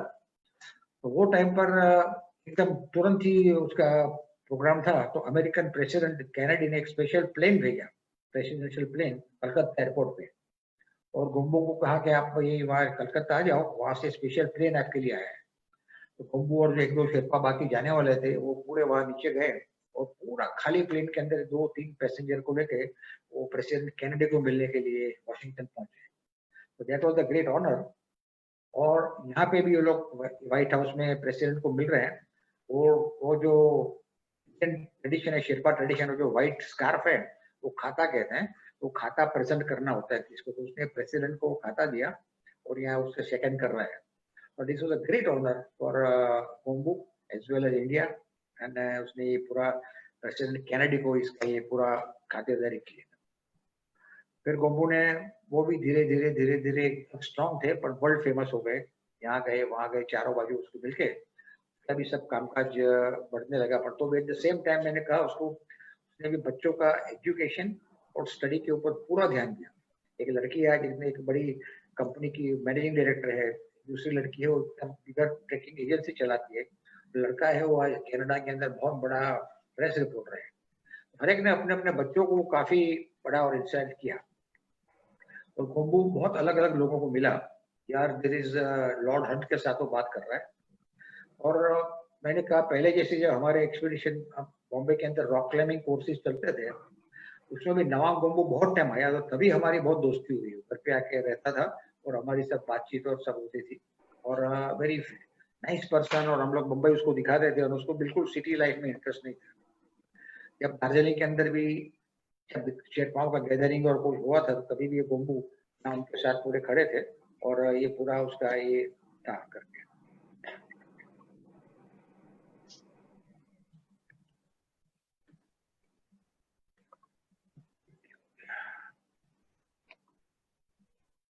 लाल हो गया।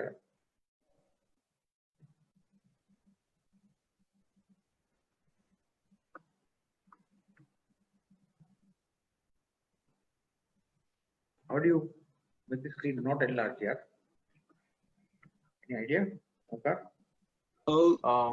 So we are able to see your enlarged screen. That's not a problem. I want to make it less because आगे नहीं बढ़ रहा है. So what is the control? So just click on the screen once and then click next. नहीं जा रहा है वो. Okay. Just exit this presentation. Presentation एक बार close करके वापस reopen करो. हाँ अभी आ गया है. Yes. Yeah. Okay. Okay. Yes. Thank you. तो then वहाँ पे भी था टाइगर शेरपा जो थे फेमस, उसके हम लोगों ने 3 years में जिंदा बचे थे, ये उसका भी ये पूरा ट्रेनिंग किया, वो अभी वहाँ पे आए थे। और वो तीनों टाइगर को, ये गोम्बू लेफ्ट में है, वहाँ मुंबई में आया हिमान क्लब, और हमारा डॉक्टर MS गिल जो अपने इलेक्शन कमिश्नर थे वो हिमान क्लब के प्रेसिडेंट थे, ये भी उसको पूरा ये ऑनर से वो पूरा कर रहे हैं। और हमारे लिए बहुत प्राउड है कि मेरा लड़का, उसी का नाम भी हम लोग ने नवांग रखा था, नवांग गोम्बू और नवांग कापड़िया। और हमारे घर के अंदर भी नवांग उसके साथ बहुत भाव से रहता था, उसको बहुत लगाव थे उसके साथ, और दोनों बहुत बातचीत करते रहते। और जब नवांग आर्मी में ज्वाइन हुआ, इंडियन आर्मी में, गुरखास में, और वो कश्मीर में टेररिस्ट की बुलेट से वो मारा गया, तो वो टाइम भी नवांग गोम्बू इतना रोया कि बात नहीं पूछो। और आके भी हमारे लोगों को बहुत बेटा बहुत बातचीत की, क्योंकि उसको भी नवांग एकदम फेवरेट था कि भाई मेरा नाम का ये लड़का है। और वो टाइम भी गोम्बू दाजू बहुत अपसेट हो गए। और फिर जब गोम्बू दाजू भी पास हो गए लगभग 5-7 साल के बाद, तभी हम लोग भी सब दार्जिलिंग गए थे और वहाँ भी उनका वो पूरी तरह से पार्टिसिपेट किया था। तो ये है मैं और नवांग गोम्बू उसके घर में बैठे हैं, और we will always have very happy memories of him. Sir, absolutely sir, it seems to have he has a very family relations with you, क्योंकि उनके और आपके जितने भी नजदीकी आपके रिलेशनशिप है, so that is very commendable, क्योंकि एक एवरेस्टर जो है उनका और हमारा इतना क्लोज रिलेशन होना, that is something which is beyond our imagination. But sir, this is very precious to you, I must say. Okay, so we are moving towards our next legend who belongs to India, and which is Guru Dayal Singh. So sir, can you brief us about the Guru Dayal Singh and his two connections, which is Amir Ali and Trevor Abraham? Okay. So now, I was also lucky to be, let's say, be very friendly and learning with Mr. Guru Dayal Singh. Now, Guru Dayal Singh can be almost literally called the father of mountaineering in India. Not training wise, not this wise, but then spirit wise is the, because जो वो history के अंदर वो जो आया वो जब British लोग थे तो वो टाइम लोग ने दून स्कूल करके चालू की देहरादून के अंदर, और गुरदयाल सिंह वहाँ पढ़ाते थे। वहाँ दून स्कूल के अंदर बहुत से ब्रिटिशर्स थे, पर्टिकुलरली ATM गिब्सन करके, और गुरदयाल का कलीग था, तो वो दोनों भी साथ में माउंटेन में भी बहुत इंटरेस्ट रहते थे और बहुत जाते थे। और गुरदयाल ने शुरुआत में बहुत लंबी ट्रैक की, और वो ट्रैक के अंदर वो तिब्बत भी गया और कुमाऊं के अंदर भी बड़ी पीक्स के अंदर भी गए। वो सब करने के बाद वो धीरे अपना आगे का वो सोच रहे थे कि भाई क्या करना। अबे वो टाइम था कि जब ब्रिटिशर सब इंडिया छोड़ के जाने वाले थे, 1947 आ गया, और वो टाइम ऐसा माना जाता था कि माउंटेनियरिंग स्पोर्ट है वो खाली अंग्रेज लोग का है, अंग्रेज लोग ही चढ़ते हैं, अंग्रेज लोग ही ज्यादा घूमते फिरते हैं, और वो लोग के जाने के बाद 47 के बाद माउंटेनियरिंग द स्पोर्ट पूरा हो जाएगा। तो इंडियन कब तक घूमेंगे, थोड़ा इधर उधर बद्रीनाथ केदारनाथ गए, बाकी माउंटेन क्लाइंबिंग और माउंटेन का घूमने का वो लोग का बहुत होगा नहीं। तो 47 के बाद 1-2 साल तक बहुत ही पूरा बुरा हाल था, कपड़े अपना ये वो मारामारी भी हुई सब पाकिस्तान पे, तो वो हिसाब से वो काफी सब रुका हुआ था।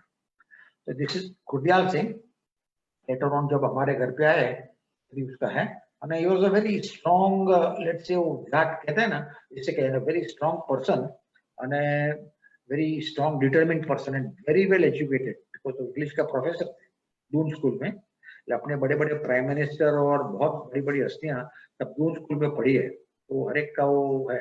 और हमेशा हमको बोलते थे कि भाई राजीव गांधी प्राइम मिनिस्टर थे, वो इस स्टूडेंट, देखिए मैं जब राजीव गांधी को मिलने गया और I was calling him mister prime minister, और फिर उसको बोला कि भाई mister Gandhi, is it possible once I call you Rajiv? बोला कि यस यस जरूर, राजीव तो क्या कर रहे हैं। तो एक बार उसने वो बताया प्राइम मिनिस्टर को, ही वाज वेरी हैप्पी कि भाई प्राइम मिनिस्टर को भी ये मेरा स्टूडेंट की तरह ही मैं बातचीत करके आया। नाउ गुरदयाल सिंह ने वो टाइम फिर डिसाइड किया कि भाई इंडियंस को क्लाइंबिंग होना चाहिए, हम लोग क्लाइंबिंग छोड़ दे वो कैसे चलेगा। So he organized one of the first expeditions in 1951 to peak called Trishul. This is not a very difficult peak, as you could see, पूरा slope है बड़ा, पर high peak है 23,000 फीट की, और वो टाइम पे भी वो हाइट पे जाना was a very challenging thing। वो इसने त्रिशूल का एक्सपेडिशन किया, उसके साथ एक जून स्कूल का PT टीचर था RL होल्सवर्थ, और बाकी 1-2 पोर्टर्स, वे लोग ऐसे 4-5 ये लोग चले, और ये त्रिशूल के लिए पूरा प्लानिंग किया 1951 के अंदर, जब सब 3 साल के भारत को इंडिपेंडेंस हुए थे, इक्विपमेंट नहीं मिले, खाना नहीं मिले, ट्रांसपोर्ट का प्रॉब्लम, और हिंदू मुस्लिम के झगड़े चल रहे थे, उसके बीच में उसने भी ये माउंटेनियरिंग के लिए उनको ले गए।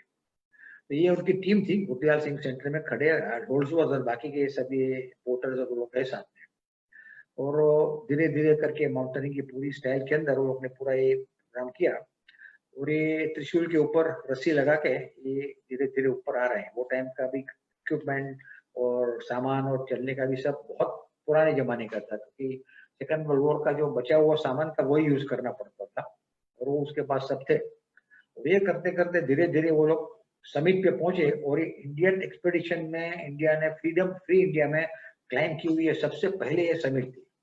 सो इट वाज अ रजिकर। इसके बाद फिर इंडिया ने क्लाइंबिंग चालू किया, ऐसे कहते हैं कि फ्री इंडिया का ये सबसे पहला क्लाइंब था, और इंडिया ने जैसे कभी इंडियंस क्लाइंबिंग करेंगे ऐसे एक स्टेटमेंट इशू किया कि भाई ब्रिटिश चले गए तो भी हमारा लोग का क्लाइंबिंग चालू रहेगा। तो ये दोनों होल्सवर्थ और ये केसर सिंह करके फेमस, वो दोनों समिट पे खड़े हैं, और ऊपर ये अपना एक पहला हिस्टोरिक मोमेंट था। और ये हिस्टोरिक मोमेंट को सेलिब्रेट करने के लिए गुरदयाल ने समिट के ऊपर शीर्षासन किया। That was great योगा का आसन। और उसको बाद में हम लोग ने पूछा था कि बर्फ के अंदर ऐसा मैंने थोड़ा करके झगड़ा किया, मैंने योगा की और फिर मेरा डोका अंदर डाल के मैं शीर्षासन में खड़ा हो गया। और ये 23,000 फीट पे है, ये शीर्षासन का पोज से अपना इंडियन माउंटेनियरिंग चालू हुआ। और दूसरा उसके साथ जो तो होल्सवर्थ, वो भी इंडियन ही था, उसने वो पीटी टीचर था, तो उसने हैंडस्टैंड किया समिट के ऊपर, वो परफेक्ट ये 2 योगा पोज के साथ भारत का माउंटेनियरिंग चालू हुआ। And it was a very rare thing and a wonderful gesture by Gurdial Singh and Holdsworth to start doing this. Gurdial Singh came down and उसने काफी फिर घुमा फिरा, बहुत चीज किया और बातचीत करते हैं। हम लोग ने उसका बड़ा रिकॉर्डिंग भी किया है। Today also is alive, age of 96, living in Chandigarh and still going strong. Bed के ऊपर ही रहते हैं, परंतु बातचीत करने में एकदम बहुत स्ट्रांग रहते हैं पूरा। और he's always got a new idea of something to tell something, and because he's a professor, तो कुछ ना कुछ उसके साथ वो बातचीत हमेशा चलती रहती है। और आई एंजॉय मीटिंग हिम। कभी भी हिमाचल में कहीं जाना हो तो चंडीगढ़ में हम लोग एक दिन उसके साथ ही घूमते फिरते हैं और बातचीत करते हैं, और एक बड़ा ऑनर है हमारे लिए करके। नाउ गुरदयाल सिंह के साथ दूसरे एक टीचर थे, mister Aamir Ali. This is Aamir Ali. Aamir Ali का भी एक बहुत यूनिक, जो उसने भी इंडिया के लिए काफी वो किया। He was born in Kobe, Japan. और अपने डॉक्टर सलीम अली जो बर्ड के स्पेशलिस्ट है, उसका सबने नाम सुना होगा। ये उसका भाई का लड़का बोरा जी फ्रॉम मुंबई, और वो मुंबई में ही आते जाते रहते थे। तो वो छोटी उम्र से उसको हिमालय का भी शौक था और लिखने पढ़ने में भी एकदम होशियार थे। तो उसने उससे पूछा करके उसने फिर अप्लाई किया काम के लिए, तो उसको जिनीवा में जॉब मिला। वो जमाने में इंटरनेशनल लेबर ऑर्गेनाइजेशन ILO में उसको जिनीवा में जॉब मिला। और ही डिसाइडेड कि मैं जिनीवा रहूंगा, जिंदगी पर वहीं रहे, पास भी वहीं हुआ, पर I will keep Indian nationality. वो इंडियन पासपोर्ट उसने छोड़ने से इनकार किया कि जितने भी तकलीफ पड़े, वीजा ये वो जो भी होगा, और मैं रहूंगा इंडियन और जिनीवा में रहूंगा। तो हर साल वो इंडिया आते थे और लद्दाख ये वो काफी बहुत जगह पे अलग अलग वो घूमते फिरते थे। और ही was a good writer, expert on Shakespeare और हिमालय का एकदम लवर। आल्प्स के अंदर भी उसने स्कीइंग और ट्रेकिंग, क्लाइंबिंग वहां भी बहुत चालू था, और बचपन से उनको पूरा शौक था। नाउ उनका एक जिंदगी का एक बड़ा मकसद हो गया, वो सियाचिन ग्लेशियर इंडिया के अंदर। ये जो सेंटर में आपको दिख रहा है, वो सियाचिन ग्लेशियर का सैटेलाइट व्यू है कि जो ग्लेशियर जाती है ना, जिसको मालूम नहीं है कि भाई सियाचिन ग्लेशियर में 22 साल तक लड़ाई चली इंडिया और पाकिस्तान कि भाई ये ग्लेशियर की हाइट किसकी हो रही है। और ये जो लेफ्ट साइड में पूरा स्नो है, ये बाजू का ये पाकिस्तान है, और इस तरफ पूरी गन फाइट और पूरा चला, और ये बाजू चाइना है और गलवान वैली और सब इधर ही है। वो हिसाब से यहाँ पे बहुत लड़ाई चली, और आमिर भाई को बहुत बुरा लगता था कि भाई ये क्यों लड़ रहे हैं, इतने सोल्जर्स क्यों मर रहे हैं, इतना करोड़ों का खर्चा क्यों होता है। तो हम लोग वहां गए थे, तभी यंग सोल्जरों ने कहा कि सर हम लोग भी पेट्रियोटिक है, भारत के लिए जान भी दे देंगे, परंतु कब तक ये लड़ाई करें, हमको हमारा बच्चे और ग्रैंड चिल्ड्रन को यहाँ बर्फ में आके बैठ के भारत का प्रोटेक्शन करे, ऐसा नहीं चाहिए। इसका कुछ सोल्यूशन होना चाहिए ये लड़ाई का। और सोल्यूशन तो पॉसिबल नहीं था, इंडिया पाकिस्तान के संबंध ही ठीक नहीं थे, कैसे हो गए। तो देन आमिर अली ने एक प्रपोज किया था, एक दूसरा प्लान। ये आपको बोल दे, लड़ाई वहां चल रही थी, तो ये बफोर्स गन लगा के भी इंडियन सोल्जर्स और पाकिस्तान का पूरा चल रहा था। और हम लोग ग्लेशियर पे गए तो भी छोटी गन्स और चारे बाजू लगाई हुई थी। वो हिसाब से वॉर के हिसाब से बहुत खराब हुआ था, और ये हेलीकॉप्टर से ही सब सामान आता था, पोल्यूशन भी बहुत बढ़ रहा था, और पूरा ग्लेशियर के ऊपर रहना, खाना पीना बहुत मुश्किल काम था। कि आप देख सकते हो आर्मी का जो कैंप है वो भी पूरा होता है, बर्फ की वजह से पूरा कैंप हिलता है, बर्फ पिघल जाए तो उसका जगह शिफ्ट करनी पड़ती है। तो हिसाब से एक ही कैंप का 3 जगह हो जाता है, उसका भी कंप्लीट पोल्यूशन बढ़ते रहता है। और बाकी आप समझो जिसने गन फोड़ी तो उसके लिए भी ये पूरा गन के शेल्स है वो भी वहीं पे पड़ा है। तो ग्लेशियर में पॉलिटिकल प्रॉब्लम और एनवायरमेंटल पोल्यूशन प्रॉब्लम एक मेजर था। तो आमिर भाई ने ये सजेस्ट किया कि we must have some parks on border line. એટલે there is an IUCN, United Nations के अंदर ये एक ऑर्गेनाइजेशन है बड़ा, International Union for Conservation of Nature, वो जिनीवा में ही है। तो because he was staying in Geneva, उसको इसका पता था, उसने पूरा स्टडी किया। तो कब के भाई जब जो 2 साइड इंडिया और पाकिस्तान जैसे जो लड़ाई करते रहे और जो कोई सोल्यूशन नहीं मिलता है, देन यूनाइटेड नेशन सजेस्ट कि भाई इसके लिए पूरा एरिया को आप पीस पार्क बना दो, पीस पार्क, शांति का पार्क। तो दोनों साइड से आर्मी विड्रॉ हो जाए तो पूरा एरिया को छोड़ दो कि जो नेचर के हिसाब से 10-15 साल में नेचर अपना काम करेगी और ये ग्लेशियर विल कम गुड। तो पीस पार्क बनाना चाहिए और पीस पार्क से ये सब हुए। तो उसके लिए भी उन्होंने बहुत कुछ लिखा और हम लोग ने भी बहुत लेक्चर दिए, बातचीत की और धीरे धीरे धीरे इंडियन गवर्नमेंट में, आर्मी में हर एक को मालूम पड़ने लगा कि पीस पार्क क्या है। तो आमिर भाई का वो बहुत बड़ी कंट्रीब्यूशन था पीस पार्क के बारे में। और पीस पार्क चारों बाजू उनकी मेहनत से एशिया के अंदर तो बहुत पीस पार्क हो गए। आप देख सकते हो इंडिया नेपाल के बीच, नेपाल और तिब्बत के बीच, बर्मा में, साउथ ईस्ट एशिया में बहुत जगह पे पीस पार्क है। परंतु अंत तक वो पीस पार्क सियाचिन ग्लेशियर पे इंडिया और पाकिस्तान का नहीं बन सके, क्योंकि मेन कंडीशन वो है पीस पार्क की, तो दोनों साइड को एग्री होना चाहिए। इंडिया और पाकिस्तान बहुत चूक से क्या पीस पार्क बनाओ, और वो पाकिस्तान कभी एग्री नहीं होता है। और वो हिसाब से सियाचिन ग्लेशियर में आज लड़ाई तो सीज फायर हो गया, परंतु वो पीस पार्क नहीं बना और सोल्जर को ऊपर ही रहना पड़ता है। तो उसके फिर एक स्टेटमेंट के लिए आमिर भाई ने एक आज के अंदर जिनीवा से एक क्लाइंब ऑर्गेनाइज किया कि वहां जैसे हम लोग 2 इंडियन क्लाइंबर गए और 2 पाकिस्तान के क्लाइंबर आए, तो हम लोग 4 साथ में चढ़ के जो United nation year of mountains था, तो वहां ऊपर जाके डिक्लेयर जैसे चढ़ने से कि हम और इंडिया और पाकिस्तान के माउंटेनियर्स एक है, और सियाचिन ग्लेशियर और काराकोरम के माउंटेन्स को आप पॉलिटिक्स से और एनवायरमेंट से बचाओ, और उसका जब सफाई करोगे तभी वो काम होगा। और वो पीक के हम लोग ऊपर चढ़े और ये पॉसिबली फर्स्ट टाइम कोई जगह पे इंडिया और पाकिस्तान का फ्लैग साथ में लहरा रहा था। पर हमारा काम वही था बोलने का बाद में जो प्रेस के कि भाई हम लोग एक है और आप कुछ भी करो, पर ये पॉलिटिक्स लड़ाई बंद करो और सियाचिन को बचाओ और उसका एनवायरमेंट के लिए सब ठीक ठाक करो। उन्होंने बहुत किया, बहुत फोर्सफुली लिखा और बहुत वंडरफुली सब चारे बाजू लेक्चर भी दिए। परंतु अनफॉर्चुनेटली वो जब मर गए अभी 2 साल पहले, तब तक तो अभी तक पीस पार्क नहीं हो सकता है। पर होपफुली कि उसका जो सियाचिन ड्रीम जो है वो होपफुली अपनी जनरेशन में या तो थोड़े सालों में भी होगा है, तो it will be big tribute to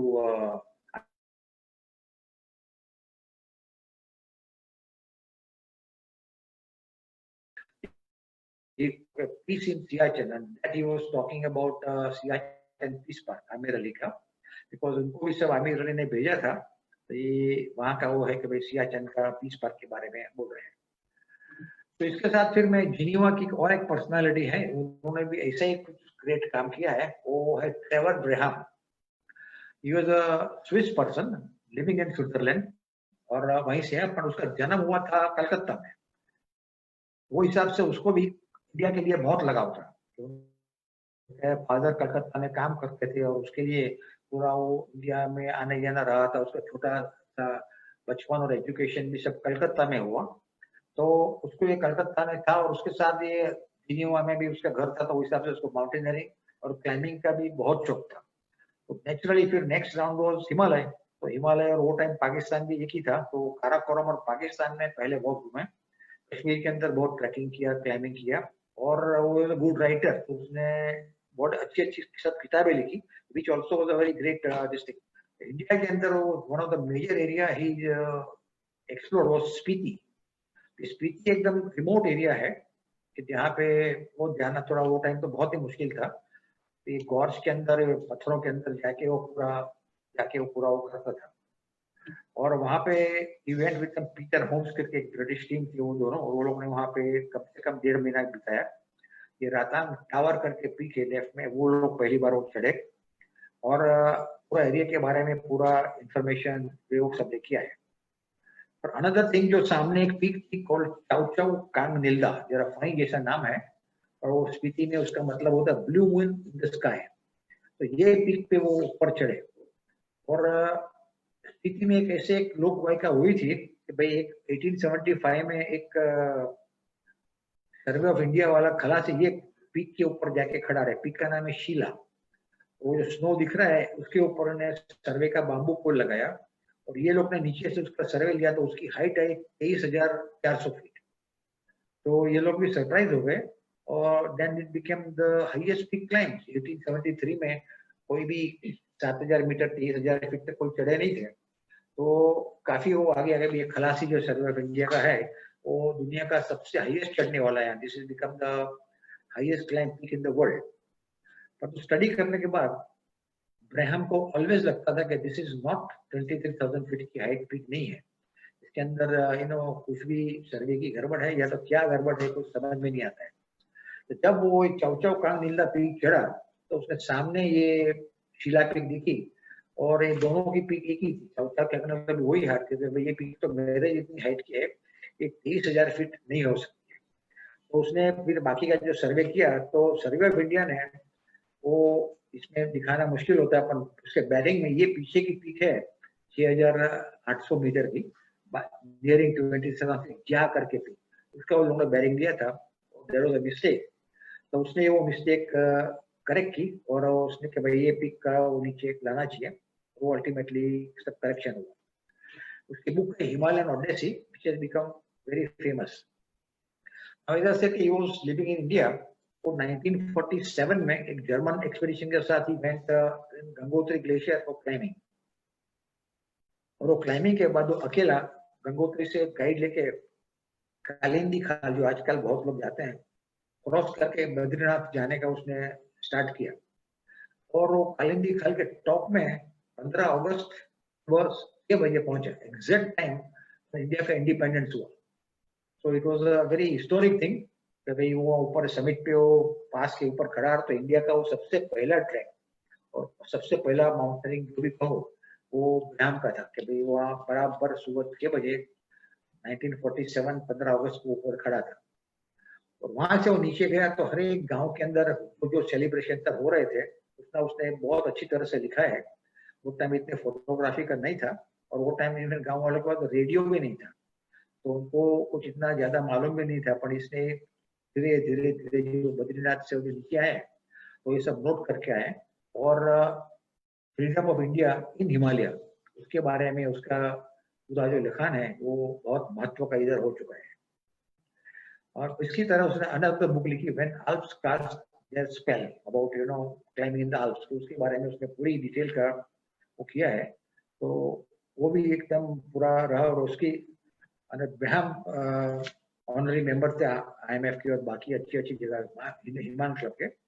और अभी एक समझो अप्रैल महीने में उसका देहांत हो गया, और अभी फ्यूनरल वाज कंडक्टेड इन जून। तो was a very unique person for India, and काफी ज्यादा उसने अपना काम किया है।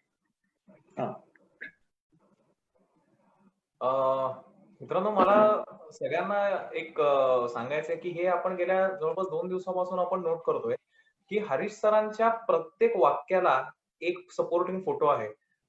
माझ्या म्हणण्याचा अर्थ तुम्हाला कळत असेल की हरीश सरांचं डॉक्युमेंटेशन किती तगडं आहे आणि किती स्ट्रॉंग आहे हे तुम्हाला या सगळ्यांना कळू शकेल. जवळपास आपण 8 लिजंड्स बद्दल आपण आता 2 दिवसापासून बोलतोय, पण त्यांच्या प्रत्येक स्टेटमेंटला, त्यांच्या प्रत्येक घटनेला एकेका फोटोची त्यांनी साथ दिलेली, एकेका फोटोचं त्याला बॅकअप दिलेला आहे. आणि सगळ्यात महत्त्वाचं म्हणजे हे डॉक्युमेंटेशन एवढ्या सगळ्या आंतरराष्ट्रीय ख्यातीच्या गिर्यारोहकांबद्दल जमवणं, ते एकत्र करणं आणि ते सागरसंगीतपणे मांडणं, याला ही तपश्चर्या आहे ऍक्च्युअली. कारण त्या सगळ्या लोकांचे फोटो अवेलेबल होणं, त्यांच्या एक्सपिडिशन्सची पेपर कटिंग्स मिळणं असेल किंवा त्यांचे समिटवरचे फोटो असेल, तर खरं तर याचं डॉक्युमेंटेशन करणं ही खरंच सोपी गोष्ट नसते. कारण आपल्याला आपल्या जवळपास मागच्या वर्षीच्या ट्रेकचे फोटो मिळायची आपली बोंबाबोंब असते. पण हरीश सरांनी हे म्हणजे माझ्याकडे खरंच शब्द नाहीयेत. आणि दुसरं सगळ्यात मला महत्त्वाचं सांगायचं म्हणजे हे जे आपण आता शेवटच्या लेजंड कडे आपण येणार आहोत.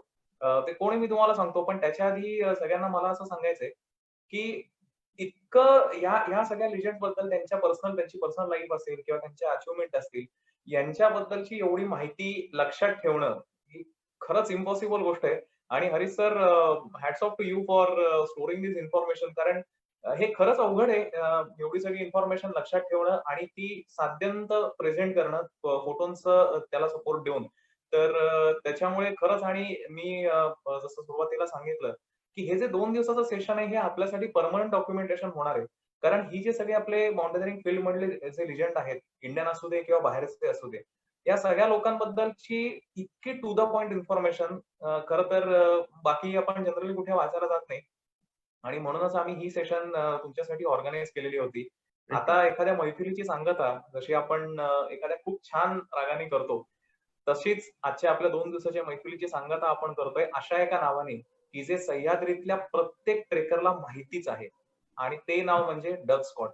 मला वाटतं तुमच्या लक्षात आलं असेल, हरिहर किल्ल्याचा जो स्कॉटिश कडा आहे, जो आपण निरगुडपाडा गावातनं बघतो, तर त्या स्कॉटिश कड्याला ज्या व्यक्तीमुळे ते नाव पडलेलं आहे, तर तो व्यक्ती म्हणजे डग स्कॉट आणि हरीश सरांचे आणि त्यांचे अत्यंत घनिष्ठ संबंध आहेत. हरीश सर, हम अभी सर डग स्कॉट के बारे में हम बात करेंगे। हाँ जी। बेसिकली आपकी और उनकी मुलाकात कैसे हुई? और आपने ऐसा बताया था कि उनके साथ बहुत से हादसे हो गए, एक्सीडेंट हो गए, फिर भी उन्होंने खुद को रिकवर किया। और सब व्यूअर्स के मन में जो सवाल है कि उनका और सह्याद्री का मतलब रिलेशन कैसे हुआ? और उन्होंने वो स्कॉटिश जो क्लिफ था, तो जिसका नाम एक्चुअली उन्होंने क्लाइम करने के बाद रखा गया, लेकिन हरिहर फोर्ट का जो क्लिफ था वो उन्होंने क्लाइम कैसे किया? सो आप उनकी स्टोरी हमें सुनाइए। हाँ जी। वेल, डग स्कॉट तो बहुत सालों से हम लोग जानने लगे, particularly because he was friends with बॉनिंगटन।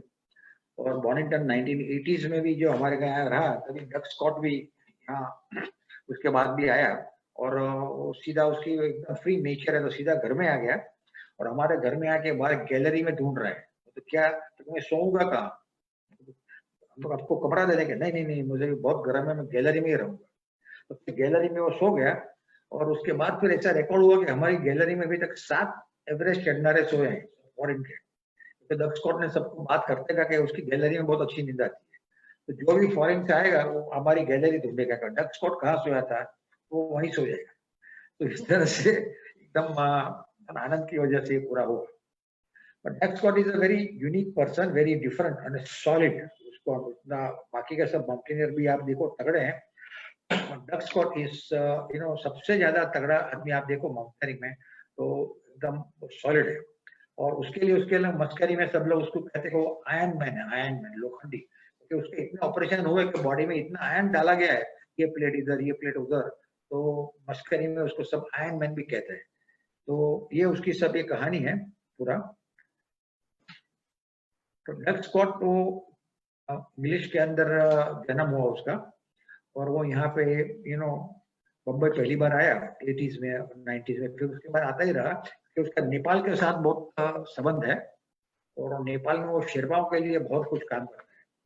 तो वो हिसाब से वो आते रहता था, उसको इंडिया और बम्बई आने का पसंद था।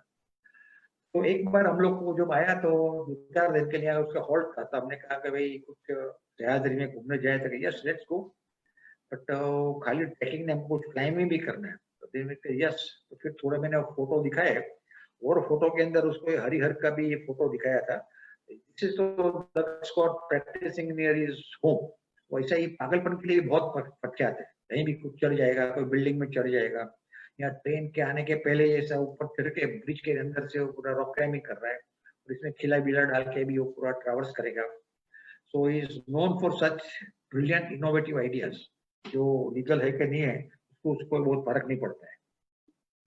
तो ये हम लोग ने उसको ये फोटो दिखाया हरिहर फोर्ट का, और ये हरिहर फोर्ट में ये जो क्लिफ है पूरी, तो that seem to be good for him to climb. मतलब उसने यहाँ फोटो थोड़ा हम लोग ने स्टडी किया और उसको ये क्लोजअप भी उसको दिखाया, तो इसलिए कि यस पॉसिबल, थोड़ा कैसे होगा। रॉक हमारा बहुत ब्रिटल है और ये रॉक ना टूट भी सकता है, नहीं कोई बात नहीं, उसके लिए भी टेक्निक होती है, वो हिसाब से भी हम करेंगे। तो वो हिसाब से फिर हम लोग एक सैटरडे को चले यहाँ पे, सैटरडे समझो दोपहर तक वहाँ पहुंच गए और उसने पूरा एग्जामिन किया, देखा करा, और पहला थोड़ा चढ़ के वहाँ रोप फिक्स करके वापस आया। फिर हम लोग वहीं पे रात को सो गए टेंट लगा के, और दूसरे दिन सुबह में उसने चालू किया, 3 लोग जा रहे थे, हमारे 2 फ्रेंड लोग डग स्कॉट, और ये जो आप लेफ्ट में देख रहे हो ये पूरा ये इसके ऊपर से चढ़ के गया ऊपर, ये यहाँ से। So this was the whole Scottish Kada, or this is the cliff climb.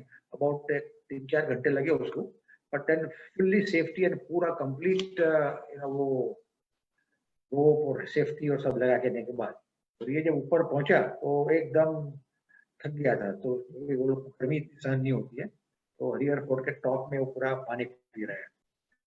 वो हिसाब से ये उसका एक क्लाइम की वजह से हम लोग इसका नाम स्कॉटिश कड़ा रखा, विच वाज वेरी अप्रोप्रिएट, क्योंकि वो चढ़ गया था। तो उसके बाद तो फिर हमारे भी फ्रेंड्स बहुत कोई चढ़े, और आई एम श्योर कि उसके बाद भी काफी लोग चढ़े हैं। So it has become a very famous legendary thing. Because of this climb, even England में भी आज लोगों को सह्याद्री का नाम थोड़ा मालूम है, डक स्कॉट चढ़ा वो रेंज सह्याद्री करके। डक स्कॉट ने अभी अपनी एक पूरी किताब लिखी है अप एंड अबाउट करके, जिसके अंदर उसने पूरा अपना जिंदगी का जो भी क्लाइंबिंग किया है वो उसका कंप्लीट लिखा है। तो वो आप उसको जो पढ़ो तो it is an amazing journey और बहुत लंबा वो करके गया है। उसकी सबसे पहली फेम हुई इस in Annapurna south face Bonington का जो एक्सपीडिशन था, उसमें ऑर्गेनाइज अंदर हुई। Was one of the main climber, he and Don Whillans जो था, दोनों मिला के सबसे बड़े क्लाइंबर थे। तो इट वाज सच ए खतरनाक क्लाइंब कि आप देखो यंग डक स्कॉट को भी इसमें मेहनत लग रही है पूरी रोप के अंदर चढ़ा के, और ये जुमार जो लोग चढ़ते हैं उनको मालूम होगा कि भाई पाँव जाम न लगे तभी जुमार में ऊपर जाना एक बहुत खतरनाक बात है। And this is what he did. Doug Scott he and Don Villains were एकदम लीड क्लाइंबर्स इन दिस, और यू नो वही का पूरा आगे का पूरा सब काम कर रहे थे। और तो अमुक लेवल पे पहुंचे तो फिर बाकी के क्लाइंबर्स भी बोल रहे कि उनको ही क्यों चांस मिलेगा, हम लोग को भी तो आगे जाना है, हम लोग कैसे करेंगे। तो then Bonington called back this two guys down कि आप यहाँ बैठो और बाकी को करने दो, और बाकी से कुछ ज्यादा प्रोग्रेस नहीं हो रहा था। तो एक दिन वो वायरलेस के अंदर बोम्बा बॉम्ब हो गया, गाला गाली थोड़ी हो गई, बाकी के लोगों ने कहा अब करेंगे नहीं, तो बाकी लोगों ने थोड़ा काम किया। और दूसरे दिन डक स्कॉट और डॉन विलन्स वो दोनों चले यहाँ से, और ये सबके जो मेहनत किया था वही टीम वर्क करते करते थोड़ा ऊपर गए लास्ट कैंप में, और वहां भी रहते चारों बाजू उसने कंप्लीट किया। और ये उसके समिट के पास पहुंचे, पर डक स्कॉट कैमरा और उसके अंदर काफी वीक आदमी था, तो उसने कुछ ज्यादा फोटो नहीं लिए समिट के। But this Annapurna south face climb was one of the finest climb वो क्लाइंब के अंदर। वो first time mountain was climb by the hard way up, मुश्किल का रास्ता, इजी रास्ता अवेलेबल था, और वो छोड़ के लोग जानबूझ के तकलीफ वाले बड़े रास्ते से ऊपर गए। So that was his very one of the major achievement. So I'll continue with his accidents. Yes sir, yes sir. Okay. So then after this he went to a place called Trango Tower. So Trango Tower peak थी, which was a very serious tall peak. उसके अंदर बॉनिंगटन भी उसके साथ था, और 3 लोग थे। और वहां से वो रैपलिंग करने के बाद डक स्कॉट गिरा, और यहाँ आप देख सकते हो उसका दोनों घुटने खलास हो गए, वेरी बैड। अभी वो चल नहीं सकता था, we had to drag himself. तो धीरे धीरे इतना वो बड़ा आदमी था, वो ट्रैक करते करते आया, और बचेगा नहीं बचेगा, उसका क्या होगा। और ये लोग बॉनिंगटन और पीछे से रोप से प्रोटेक्ट कर रहे थे कि भाई कहीं गिर नहीं जाए। तो इस तरह से वो सुपर ह्यूमन एफर्ट से वो धीरे धीरे धीरे नीचे आने लगा, और नीचे भी फ्लैट ग्राउंड में पहुंचने के बाद ये ड्रैग हिमसेल्फ पूरा, क्योंकि वो उसके बगैर उसका आगे निकलना मुश्किल था। तो 3 दिन तक उसने अपने को ड्रैग किया पूरा, इसी हालत खराब थी कि बात नहीं पूछो। और बाकी के लोग आगे गए उसके लिए रेस्क्यू अरेंज करने के लिए, परंतु कोई मिला ही नहीं, क्योंकि काराकोरम में था ट्रांगो टावर, और वहां पे कोई इतना पोर्टर्स और गाँव भी नहीं होते। तो ये जो उसका सर्वाइवल स्टोरी है, और वो जो नीचे आके वो बैठा, दैट वाज लेजेंड। और नीचे आके उसका जो ऑपरेशन हुआ, मैंने कहा बहुत आयरन डाला गया, इधर प्लेट उधर प्लेट, इधर स्क्रू इधर वो, और ये वापिस आके बराबर 6 महीना फिजियोथेरेपी ये करके वापिस क्लाइंबिंग करने को रेडी। इतना भी वो ताकत में रहती है। पर आप देखो उसका हाथ के अंदर वो ट्रॉलिंग के बाद बर्फ में हाथ रखने से कॉन्स्टेंटली ये सब फ्रॉस्ट बाइट का भी ये फूडा और इतना सब हो गया, અને how painful it would be. ये हाथ के साथ वो अपने को स्ट्रगल कर रहा था, कि खींच रहा था, which is very unique thing करके। पर ये मेड ऑफ स्टर्नर स्टफ, तभी इतना बड़ा आदमी बना हुआ। वो भी वो टाइम भी थका हुआ, टेंट के अंदर भी उसको रखा था, तो उसका मूड भी कुछ ठीक नहीं था, पर क्या करे, उसको वो रहना ही पड़ता है। और यहाँ पे फिर उसके बाद अल्टीमेटली वो पाकिस्तान के एरिया से कोई जीप आई बहुत दूर से, वो जीप तक भी घसीटता घसीटता इसको ले गए, और वहां से फिर वो बच के वापस इंग्लैंड आया। और उसके बाद फिर उसका नेक्स्ट जाना हुआ 2-3 साल के बाद एवरेस्ट। लेफ्ट में है ड्यूगल हेस्टन, राइट में डक स्कॉट, और सेंटर में तेंजिंग। जो लोग को नीचे तेंजिंग मिले तो उनका साथ फोटो लिया। तो ये भी एवरेस्ट का नॉर्मल एक्सपीडिशन नहीं था, it was again the hard way up, climbing by the south west face of Everest, which was a very difficult route. और डक स्कॉट और ड्यूगल हेस्टन उसके सब मेन क्लाइंबिंग चलने वाले थे, और बॉनिंगटन ने पूरा लाखों डॉलर का, लाखों पाउंड का इकट्ठा करके ये पूरा एक्सपीडिशन खड़ा किया था। और एवरेस्ट का जो नॉर्मल रूट है साउथ पोल से, which is consider not too difficult, but ये south west face is serious. और ये मॉनिटन के पहले तो कोई चढ़ा भी नहीं था। तो an expedition, first expedition 1972 had failed, और ये 1975 में ये दूसरा एक्सपीडिशन में ये लोग वहां पे पहुंचे। तो वहां पे पहुंचने उन्होंने पूरा एक्सपीडिशन का पूरा स्टडी किया। फर्स्ट टाइम ये लोगों ने डिफरेंट टाइप का ये ऑक्सीजन सिलेंडर वहां पे सब यूज किए। अभी आपको यहाँ समझाने में डायग्राम में मिस्टेक मुश्किल होगा, परंतु this very special oxygen cylinder develop for the south west face, जिसमें ऑक्सीजन का हवा के साथ मिश्रण होता था, वो हिसाब से उनको थोड़ा कम उठा के जाना पड़े और ज्यादा उसको तकलीफ नहीं होती। और उनके साथ था शेरपा सरदार एक परतेम्बा, वेरी यंग। और हिलरी की जो स्कूल में आपने अपनी बात की, तो हिलरी की स्कूल में इंग्लिश पढ़ा हुआ ये पहला शेरपा वहां से आया और वो वहां सरदार बना। और लगभग डग स्कॉट ने उसको 30 साल की उम्र में शेरपा का सरदार बनाया। नॉर्मली सरदार लोग 50-60 साल में होते हैं। वॉनिंगटन और डग स्कॉट ने मिला के कि भाई हम लोग को इसमें भरोसा है और ये रहेगा। और उसने एक्सीलेंट काम किया, तो इतना एक्सीलेंट काम किया कि खुले खुद ये कठिन रास्ते से खुद भी समिट पे पहुंचा। तो उसका ये एकदम बड़ा कंट्रीब्यूशन था ये एक्सपीडिशन के सक्सेस में। तो डग स्कॉट और न्यूगल हेसन फिर चले, फाइनली डिफिकल्ट रूप से लोग ऊपर पहुंचे और ये पूरा स्टेप चढ़ के वो ऊपर आए। पर बाय दैट टाइम बहुत लेट इवनिंग हो गई थी और वहाँ समिट पे पहुंचे तो इट वाज ऑलमोस्ट अराउंड 6:30, 6:30 बज गए थे। चारे बाजू सब सनसेट हो गया था और पूरा समिट के ऊपर भी वो लोग को भी क्या करना कुछ समझ में नहीं आ रहा। जब वो लोगों ने डिसाइड किया कि एटलीस्ट 200-300 फीट नीचे जाते हैं, और ये लोग इतने होशियार रहते हैं कि आते टाइम ही वो लोगों ने जगह देख के रखी थी। तो समिट से नीचे नहीं आ सका, तो ये जगह है जहाँ हम लोग बैठेंगे, और वहीं पे प्लेटफॉर्म थोड़ा बना के जब उजाला था तभी करके गए थे, वापस आते और सेफली बैठ जाओ। तो इसको दीर्घ दृष्टि कहते हैं, वो था उसका खास। तो वहां से 300 फीट नीचे आया, उसको रास्ते में अपना मेंबर मिला, Mick Burke. He was also going to the summit. वो लोग 3 लोग निकले थे और ये तीसरा आदमी नीचे पीछे रहेगा, तो कहते नहीं मैं समिट ही जाता हूँ, अभी लेट हो गया। नहीं मैं जाके आ जाऊंगा। तो वो निकल गया ऊपर। ये दोनों वहां नीचे बैठे और मिक बर्क जिंदगी में कभी वापिस आए नहीं, किसी ने उसको दिखाई नहीं बाद में क्या हुआ, कहाँ हुआ, मर गया कि क्या हो गया। तो इस तरह का भी ट्रेजेडी कभी कभी हो जाती है जो आप दूसरों का नहीं सुनो। तो डग स्कॉट समिट के ऊपर अपना उसका फोटो है, और वो फोटो लेके नीचे आके बैठा। और वहां पे उसने और ड्यूगल हेस्टन ने पूरा रात बैठ के निकाला कंप्लीट।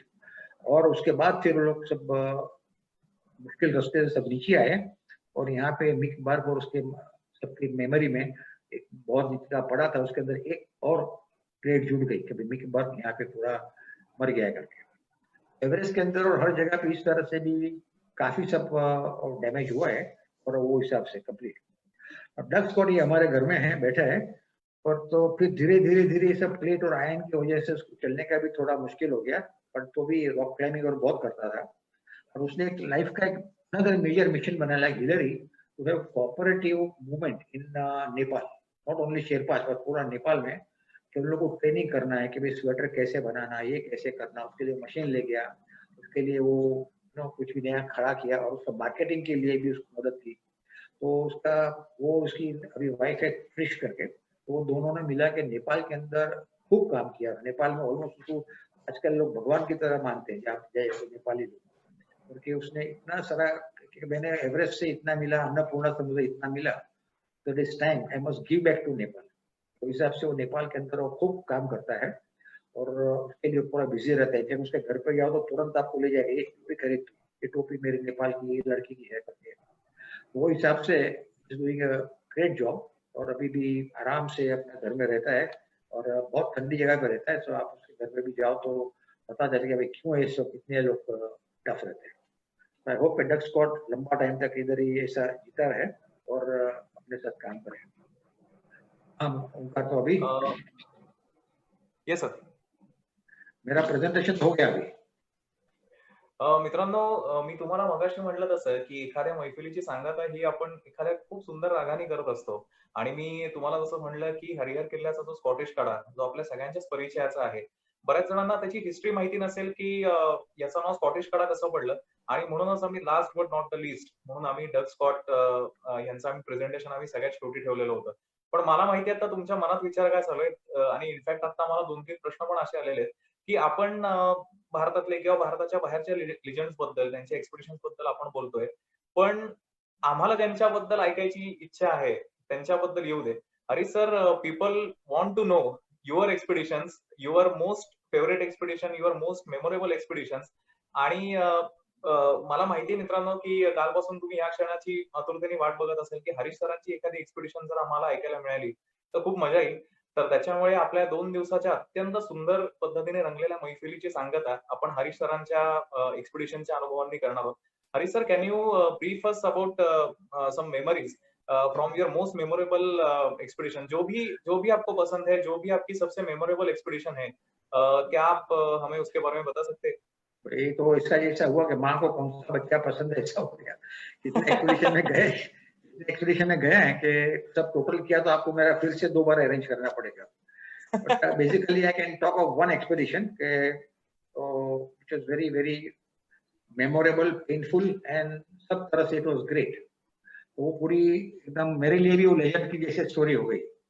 1974 दैट इज हम लोग भी जब उस टाइम जस्ट कॉलेज में एंट्री किया था, तभी हम लोग 5-6 लोगों ने डिसाइड किया to go to Nanda Devi sanctuary. Sanctuary वो जस्ट वो टाइम 2-3 एक्सपीडिशन हमारे पहले गए थे, तो वहां पे जाके एक सदर्न मोस्ट पॉइंट है सेंचुरी का, कॉल्ड देवतोली। वो पिक हमको चढ़ना था 6-7-8 मीटर, 22,800-900 फीट होता है। तो myself, बोगा, महेश देसाई, सुभाष, हम लोग ऐसे ही 4-5-6 लोग थे मुंबई के, सब all over same young age, all about 25-27 साल के हम लोग सब थे। और ये पूरा एक्सपीडिशन सब की पूरी तैयारी की जाने के लिए।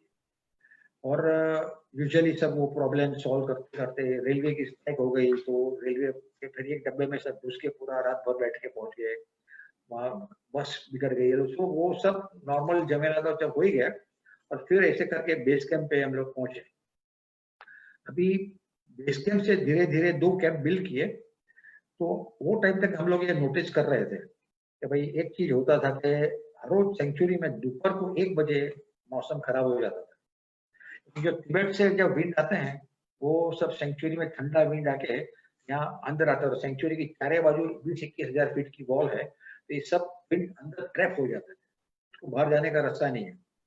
तो दोपहर को 1-1:30 बजे के 2 बजे तक उसका पूरा अंदर क्लाउड हो जाता है और तूफान जैसा होता है। तो वो तूफान होने के बाद फिर वापस 3-4 बजे एकदम क्लियर हो जाता है। तो we used to call it matinee show. कभी कभी तो सामान लेके भी जावे तो बोले भाई कैंप नंबर 2 में सामान रखो, फिर मैटिनी शो की राह देखो, फिर वापस आ जाओ। तो that all work very well. और फिर जिस दिन हम लोग समिट पे गए थे, मैं और महेश और हमारे 2 पोर्टर लोग, हम लोग 4 लोग समिट पे पहुंचे देवतोली। और that was also about 1 o'clock। So we decided to wait कि थोड़ा मैटिनी शो थोड़ा हो जाए, हल्का हो जाए, फिर नीचे आएंगे। तो उसके होने के बाद हम लोग धीरे धीरे नीचे आने लगे। तो नीचे एक बड़ी क्रिवास थी, हम लोग वो सब लोग वो क्रिवास क्रॉस करते थे कॉन्स्टेंटली। तो वो क्रिवास के ऊपर आया, बराबर रोप वोप लगा के बराबर शेरपा ने पहले क्रॉस कर लिया शांति से। और फिर मैं उसके ऊपर से आया और नीचे तक करके आवाज आया, तो क्रिवास टूट गई, ब्रिज टूट गया। मैं नीचे गिरा। अकेले दोनों बाजू से रोप ने मुझे को पकड़ा और मैं टिंगाता रहा बीच में, बिकॉज बर्फ अभी ऑलरेडी सॉफ्ट हो गया था वो हिसाब से। तो देन आधा घंटा, पौना 1 घंटा में वहां लटकता रहा। और ये लोग ने कहा हम दूसरा सामान लेके आते हैं, 1-2 आदमी को और बुलाते हैं, क्योंकि किनारे के ऊपर भी वो पूरा कट जाता है अंदर, तो रोप को खींचना फिर मुश्किल होता है, वो पूरा है। तो फिर मैंने डिसाइड किया कि मैं लटकता रहूंगा तो मैं बी अनकॉन्शियस, और अनकॉन्शियस क्लाइंबर को बाहर निकालना बहुत मुश्किल है, इट इज हिस्टोरिकली नो। तो वो हिसाब से ऐसे कि भाई मेरे पास पॉकेट नेक था, तो मैं like cut my rope and jump to the bottom. Bottom about 50-60 feet नीचे था, अबाउट अपना 5th फ्लोर से नीचे जंप लगाए इतना था। पर सॉफ्ट नो मुझे लगा कि इसमें शायद बैठ जाऊंगा, तकलीफ नहीं होगी। मैं कूदा, पर अनफॉर्चुनेटली मेरा वेट सब लेफ्ट साइड पे आ गया, तो मेरा लेफ्ट हिप जॉइंट में वो टाइम पता नहीं चला, और वो टाइम लेफ्ट हिप जॉइंट में खूब पेन होने लगा। तो डिसलोकेटेड पूरा निकल गया था 22,000 फीट पे। 1-1.5 घंटे के बाद फिर वो हमारा फ्रेंड बोगा, जर्सिक्स बोगा नीचे आया, चॉकलेट कपड़े सब लेके, और फिर लोगों ने धीरे धीरे धीरे वेरी पेनफुली मुझे बाहर निकाला गया। बोमा बोम, गला गाली, शेरपा को बोला, साहब कुछ भी बोला मत सुनो, खींचते जाओ उसको, खींचते जाओ। ऊपर आते गए और फिर एकदम पेनफुली ऊपर 7 बजे क्रिवास पे आके बैठे और फिर वहां हम लोग रात भर सोए। दूसरे दिन वही टेंट के ऊपर स्लेज बना के मुझे खींचा गया, आगे से 2 लोग खींचेंगे, पीछे से एक लोग वो स्टीयरिंग व्हील जैसा करेगा, और ऐसे करते करते करते 2 दिन बर्फ पे चला। फिर हम लोग नीचे पहुंचे, फिर वो रॉक्स आ गए, रॉक के ऊपर एक पोर्टर में बैक टू बैक उठाएगा, लक्ष्मण सिंह करके पोर्टर था, तो वो उसका चला। और फिर फाइनली ग्रास लैंड पे पहुंचे तो लोग पुरानी कुछ लकड़ियां मिली, उसका स्ट्रेचर बनाया, और स्ट्रेचर लेके हमें ले गया बेस कैंप के ऊपर। और बेस कैंप के अंदर बाकी का सब लोग को बोला तुम निकल जाओ, क्योंकि बारिश आएगी तो तुम लोग नहीं जा सकोगे, तो हेलीकॉप्टर उठा लेगा, हेलीकॉप्टर ऑलरेडी बुलाया गया था। तो 3 दिन तक हम लोग, मैं और बोगा, खाली राह देखते बैठे हेलीकॉप्टर के लिए। और एकदम मेंटल और टॉर्चर ऐसा होता है कि आपको थोड़ी हवा आई और टेंट का फ्लैप हिलता है, अरे हेलीकॉप्टर आया करके सब भाग जाएगा, कि किसी ने स्टव जलाया तो कह रहे हेलीकॉप्टर का आवाज है। So it becomes a big psychological thing. तो आफ्टर 3 डेज जब हेलीकॉप्टर आया तो पायलट मतलब खुशी खुशी से अंदर ले गए, और चले तभी भी पायलट को कहा कि भाई थोड़ा हेलीकॉप्टर नीचे से ले, क्योंकि मैं नीचे बैठा हूँ, ऋषि गौड के फोटोग्राफ बहुत अच्छे आएंगे। तो हंसने लगा। तो वो फिर फोटो लेते लेते लेते बरेली पहुंचे, और बरेली में मेरा ऑपरेशन वाला लोगों ने खींचा तो अंदर घुस गया। और फिर वहां से मैं आया बम्बई। तो फिर इसकी शॉर्ट स्टोरी के अंदर फिर बम्बई में 6 वीक्स में प्लास्टर में रहा। प्लास्टर निकाला तो उसमें और नेक्रोसिस था, व्हाइट हो गया था। बोला कि आपको 2 साल क्रचिस पे रहना पड़ेगा। तो मैंने कहा ठीक है। तो फिर 2 years I was walking on crutches. में माथेरान गया, पंचमढ़ी गए, मैं फिर एक लेग से रैपलिंग किया, सब पागलपन टोटल किया। तो उसके बाद 2 साल के बाद जनवरी के अंदर में सर्टिफाइड फिट बाय डॉक्टर, बिल्कुल आप एक अभी स्टिक लेके चलो। तो स्टिक लेके 2 महीना चला, और 1 अप्रैल को उसने मेरे को टोटल छूट दी, आपको जो करना है करो। तो 1 महीना में वॉकिंग, रनिंग जो भी करना है करा। 1 मई को मैं और बोगा 1976 को सिक्किम में चले। वहाँ सिक्किम वही टाइम अपने इंडिपेंडेंट हुआ था अपने लिए। तो वहाँ पे हम लोग 470 किलोमीटर की ट्रैक की, और वापिस आकर डॉक्टर को दिखाने गया तो बोले अभी आपको देखने की कोई जरूरत नहीं है, आप इतना ट्रैकिंग करके आए हो। तो one of the memorable expedition I saved. उसके बाद 76 के बाद भी आज तक भी चालू है वो, काफी घूम फिर रहा। Thank you. मित्रांनो, ऍक्च्युली मला तुम्हाला हे सांगायचं आहे की काल आमच्या आणि हरीश सरांच्या जेव्हा गप्पा या सगळ्या सेशनच्या संदर्भात सुरू होत्या, तेव्हा हरीश सरांनी आम्हाला अशी गोष्ट सांगितली ज्याने आमचे डोळे खरंच पांढरे झाले. गेली 60 वर्ष न चुकता हरीश सर हिमालयामध्ये कुठल्या ना कुठल्या तरी एक्सपिडिशनला जात आहेत. म्हणजे आपण लिजंड का म्हणतो एखाद्या व्यक्तीला, त्याची कारणं हीच असतात. मगाशी मी त्यातली 2 कारणं सांगितली की अफाट स्मरणशक्ती, आणि दुसरी गोष्ट म्हणजे एवढ्या सगळ्या लोकांचं डॉक्युमेंटेशन. म्हणजे तुम्ही एक गोष्ट इमॅजिन करू शकता की या सगळ्या लिजंड्सच्या बद्दलचं इतकं विस्तृत डॉक्युमेंटेशन जर हरीश सरांकडे असेल, तर त्यांचं स्वतःचं डॉक्युमेंटेशन काय काय लेवलचं असेल. आणि खरंच ही गोष्ट शिकण्यासारखी आहे, कारण आता डिजिटायझेशनचा आपला जमाना आहे आणि डॉक्युमेंटेशन करणं आपल्याला सहज शक्य आहे. त्या काळामध्ये म्हणजे सर आता 74 ची गोष्ट सांगत होते. मला सरांनी काल बोलता बोलता असं सांगितलं की लहानपणी 50s म्हणजे 1950च्या जमान्यामध्ये सरांनी माउंटेनिअरिंग क्षेत्रामध्ये प्रवेश केला. ज्या वेळेला काहीच प्रगत नव्हतं, आपल्याकडे तंत्रज्ञान प्रगत नव्हतं, आणि तेव्हापासूनचं सगळं उत्तम डॉक्युमेंटेशन सरांकडे आहे. आणि अर्थात म्हणूनच ट्रेक द सह्याद्रीज हे आपलं अत्यंत जिव्हाळ्याचं पुस्तक आहे की ज्याच्यामध्ये अतिशय सुंदर डॉक्युमेंटेशन सरांनी केलेलं आहे.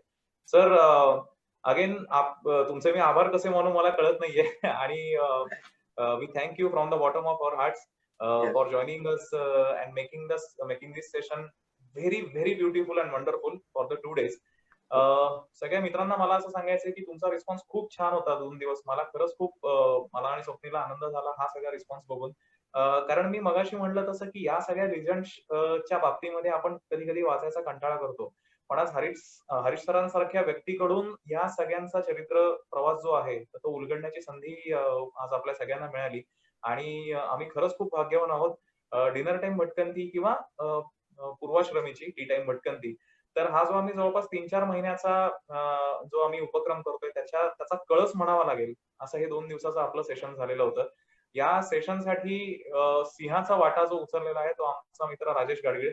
मला ऍक्च्युअली माहितीये की मी त्याचा उल्लेख केला म्हणून मनातल्या मनात त्यांनी मला खूप शिव्या दिलेल्या असणार आहेत, पण राजेश, हे माझं मी कर्तव्य समजतो आणि तुझे मनपूर्वक धन्यवाद. त्याच्याशिवाय सेशन शक्य झालं नसतं. Harish sir, thank you so much for joining us for 2 days. आणि we are here by concluding this session. Yeah. पुढच्या आठवड्यामध्ये 4 तारखेला म्हणजे शनिवारी आपण भेटतोय आपला नाशिकचा मित्र, ट्रेकर आणि दुर्ग अभ्यासक मित्र सुदर्शन कुलथे याला. विषय अर्थातच तुम्हाला सगळ्यांना कळालाच असेल. नाशिक जिल्हा हा किल्ल्यांचा जिल्हा म्हणून ओळखला जातो. या संपूर्ण नाशिक जिल्ह्यातले डोंगर असतील, अनवट घाटवाटा असतील, किल्ले असतील, लेणी असतील किंवा मंदिरं असतील, या सगळ्यांची विस्तृत माहिती सांगायला आणि या सगळ्याचा उलगडा करायला सुदर्शन कुलथे आपल्यावर जॉईन होतोय पुढच्या शनिवारी. त्याचा पोस्टर आम्ही लवकरच रिलीज करू. सो मला माहिती आहे हा विषय ऐकून तुम्ही एक्साइट झालेले असाल. त्याच्यामुळे आजचं सेशन आपण इथेच कन्क्लूड करूया. स्वप्नीलचे सुद्धा खूप आभार तांत्रिक बाजू सांभाळण्यासाठी, आणि आमचा पोस्टर डिझायनर देवा घाणेकर याचे सुद्धा आभार. हरीश सर, बहुत बहुत धन्यवाद हमें ज्वाइन करने के लिए. Yes sir, and it is a very precious opportunity for us कि आपने अपना टाइम हमारे डिनर टाइम पटकन के लिए आपने डेडिकेट किया. और मला ऍक्च्युअली लोकांना असं सांगायचं की कुठल्याही प्रकारचं डॉक्युमेंटेशन असावं किंवा कुठल्याही प्रकारचं एक सेशन असावं तर ते असं असावं, असा एक पायंडा हरीश सरांनी आपल्याला घालून दिलेला आहे. कारण मी मगाशी म्हटलं तसं प्रत्येक गोष्टी मागे त्यांच्याकडे एक एक्सप्लेनेशन होतं, प्रत्येक गोष्टी मागे त्यांच्याकडे फोटो होता, आणि मुख्य म्हणजे फोटो त्यांनी कसे गोळा केले असतील किंवा हे सगळं डॉक्युमेंटेशन त्यांनी कसं केलं असेल ह्याच्यावर एक सेशन घेता येईल इतकी सुंदर माहिती त्यांनी आपल्या सगळ्यांना सांगितलेली होती. त्याच्यामुळे याच नोटवर वी आर सायनिंग ऑफ. आणि मित्रांनो, भेटूया पुढच्या शनिवारी डिनर टाइम भटकंतीमध्ये आपला नाशिकचा मित्र सुदर्शन कुलथे याच्या बरोबर नाशिक जिल्ह्यातला हार्डकोर सह्याद्री जाणून घेण्यासाठी. तोपर्यंत काळजी घ्या. थँक्यू. ऍक्च्युली कालच्या आणि आजच्या सेशन्स मध्ये पहिल्यांदा खरंच लेजेंड्स हा जो शब्द आहे फार अजून चांगल्या पद्धतीने कळाला. So Harish sir, thank you so much for spending time with us and giving us all this information. Omkar, ही मुलाखत खूप छान पद्धतीने 2 दिवस कंडक्ट केल्याबद्दल तुझेही आभार. मित्रांनो, भेटू पुढच्या विकेंडला नाशिकच्या गड किल्ल्यांसोबत. तोपर्यंत काळजी घ्या.